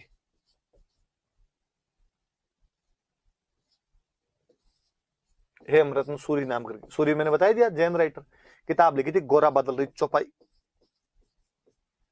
आप गोरा बादल अपने पहले वीडियो में पढ़ चुके थे, एक बार पहले पढ़ा था गोरा बादल के बारे में, देख लो। तो गोरा बादल वाली बात है 1303 की, याद अभी तक रखी जा रही। और ये तो और मुझे बड़ा जोरदार लगता है कि प्रताप ने हेमरतन जी को कहा कि हेमरतन जी यार, गोरा बादल अपने मेवाड़ के बेहतरीन सेनापति हुए हैं, उन पे बुक लिखो। उनका साहब लिख देंगे। पद्मिनी पे भी लिखी थी उन्होंने, पद्मिनी चौपाई भी लिखी थी। चौपाई मतलब 4-4 लाइनें जिसमें होती है चौपाई, 2-2 लाइनें जिसमें होती है दोहे। उनका मैं लिख दूंगा, पर मैं जितने दिन लिखूं मेरे घर परिवार का खर्चा कैसे चलेगा, और इस बुक का खर्चा कौन देगा। तो भामास आगे भाई जो ताराचंद थे वो बैठते, उनका अरे क्या बात कर दी यार, मैं दूंगा इसका सारा खर्चा, आप तो किताब लिखो। तो हेमरतन सूरी ने किताब कौन सी लिखी, गोरा बादल री चौपाई। एक दरबार में थे सादुलनाथ त्रिवेदी, और सादुलनाथ त्रिवेदी के बारे में और नहीं एक जानकारी याद रखनी। सादुलनाथ त्रिवेदी विद्वान आदमी थे, इनको प्रताप ने गांव दान में दिया था, मंडेर, मंडेर की जागीर दान में दी थी। और इसके लिए बाकायदा एक पूरा अभिलेख है, 1588 का उदयपुर अभिलेख है, उदयपुर इंस्क्रिप्शन है, जिसके अंदर ये लिखा हुआ है कि प्रताप ने सादुलनाथ त्रिवेदी को मंडेर नामक गांव दान के अंदर दिया था, डोनेट किया था उनको गांव। अब काम की बात क्या है, काम की बात यह है कि जब हम ये कहते हैं कि हल्दी घाटी वाले युद्ध में अकबरन जीत गया था, तो जब इतिहासकारों ने वापस जब इस पे शोध किया, जब रीराइटिंग ऑफ हिस्ट्री हुआ, तो लोगों ने कहा कि यदि यार उस युद्ध में अकबर जीत गया था, तो वो आसपास की जमीन भी अकबर ने जीत ली होगी, और यदि जमीन अकबर ने जीत ली होगी, तो फिर ये कैसे हो सकता है कि पास के गांव की कोई जमीन प्रताप किसी को दान के अंदर दे। मंडेर वहां के एकदम पास का गांव है। तो ये उदयपुर वाला जो अभिलेख है मंडेर जागीर देने का, ये भी सबूत अपने आप में, हल्दी घाटी युद्ध के अंदर प्रताप जीता था, इसलिए जमीन उसके पास थी। जमीन उसके पास थी तो वो सादुलनाथ त्रिवेदी को मंडेर गांव की जो जागीर है वो दान के अंदर दे रहा है। और फिर चारण कवि थे इसके दरबार में, एक थे माला सांदू और एक थे रामा सांदू। इनके नाम भी याद रखना भाई, सिंपल कभी कोई पूछ ले कि माला सांदू और रामा सांदू जो चारण कवि थे वो किसके दरबार में थे, तो प्रताप के दरबार में माला सांदू और रामा सांदू थे, ये दरबारी विद्वान। चक्रपाणी मिश्र की 3 किताबें, राज्याभिषेक, मुहूर्तमाला, विश्ववल्लभ। विश्ववल्लभ का सब्जेक्ट याद रखना है हॉर्टिकल्चर। हेमरतन सूरी की किताब गोरा बादल री चौपाई, इसका पूरा खर्चा भामाशाह के भाई ताराचंद ने दिया। सादुलनाथ त्रिवेदी को मंडेर की जागीर दी गई, जिसकी जानकारी 1588 के उदयपुर इंस्क्रिप्शन से मिलती है। और दो चारण कवि है, चारण पोइट है, एक का नाम है माला सांदू, एक का नाम है रामा सांदू। फिर तो एक लास्ट बात बची अपने कि प्रताप की मृत्यु, तो कहते हैं 19 जनवरी 1997 को प्रताप की मृत्यु हुई थी, 1597 को, सॉरी, वही चावंड में। ऐसा कहा जाता है कि वहां पर एक धनुष को खींच रहे थे, उस धनुष को खींचते समय पीछे गिर गए थे। कुछ तो कहते हैं आंत के अंदर लग गई थी, कई कहते हैं पीछे गिरे थे तो सर में लगी, खून का क्लोट बन गया था, उसके बाद उनकी डेथ हो गई थी। पर जैसे भी हुई, जो भी हुई, चावंड में उनकी डेथ हुई थी 19 जनवरी 1597। वही चावंड के पास में एक जगह पड़ती है बांडोली, वहां पर प्रताप की छतरी बनी हुई,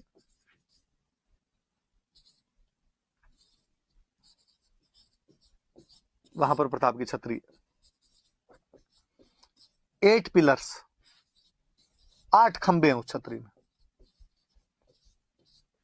इतिहासकार कहते हैं कि प्रताप ने अपनी मृत्यु से पहले मेवाड़ के वो इलाके जो अकबर ने कब्जे कर लिए थे वापस छीन लिए थे।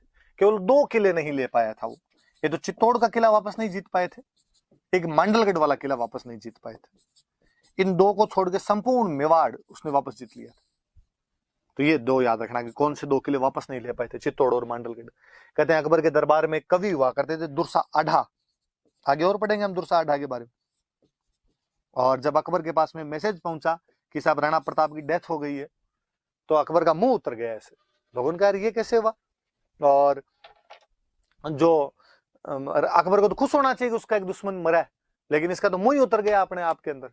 तो दुर्सा आढ़ा थे, उन्होंने एक दोहा बोला था उस टाइम कि गहलो तो राण जीत गयो, दसन मुंद रसना डसी, निसास मूक भरिया नयन, तो मृत सा प्रताप सिंह। कि है गहलोत राजा प्रताप सिंह, आज तुम जीत गए, आज तुम्हारी मृत्यु का समाचार सुनकर तुम्हारे शत्रु अकबर की भी आंखें भर आई थी, उसकी श्वास ऊपर चढ़ गई थी, आश्चर्य से उसकी जीभ उसके दांतों के बीच में आकर कट गई थी। और दुर्सा आढ़ा खूब तारीफें करते हैं प्रताप की, इनकी आगे और जो किताबें मैं आगे और पढ़ूंगा ये सब प्रताप की बातें थी। आप घर पे ट्राई करना कि आप मेंस में कभी क्वेश्चन आ जाए कि features of personality of Pratap लिखे जाए, प्रताप के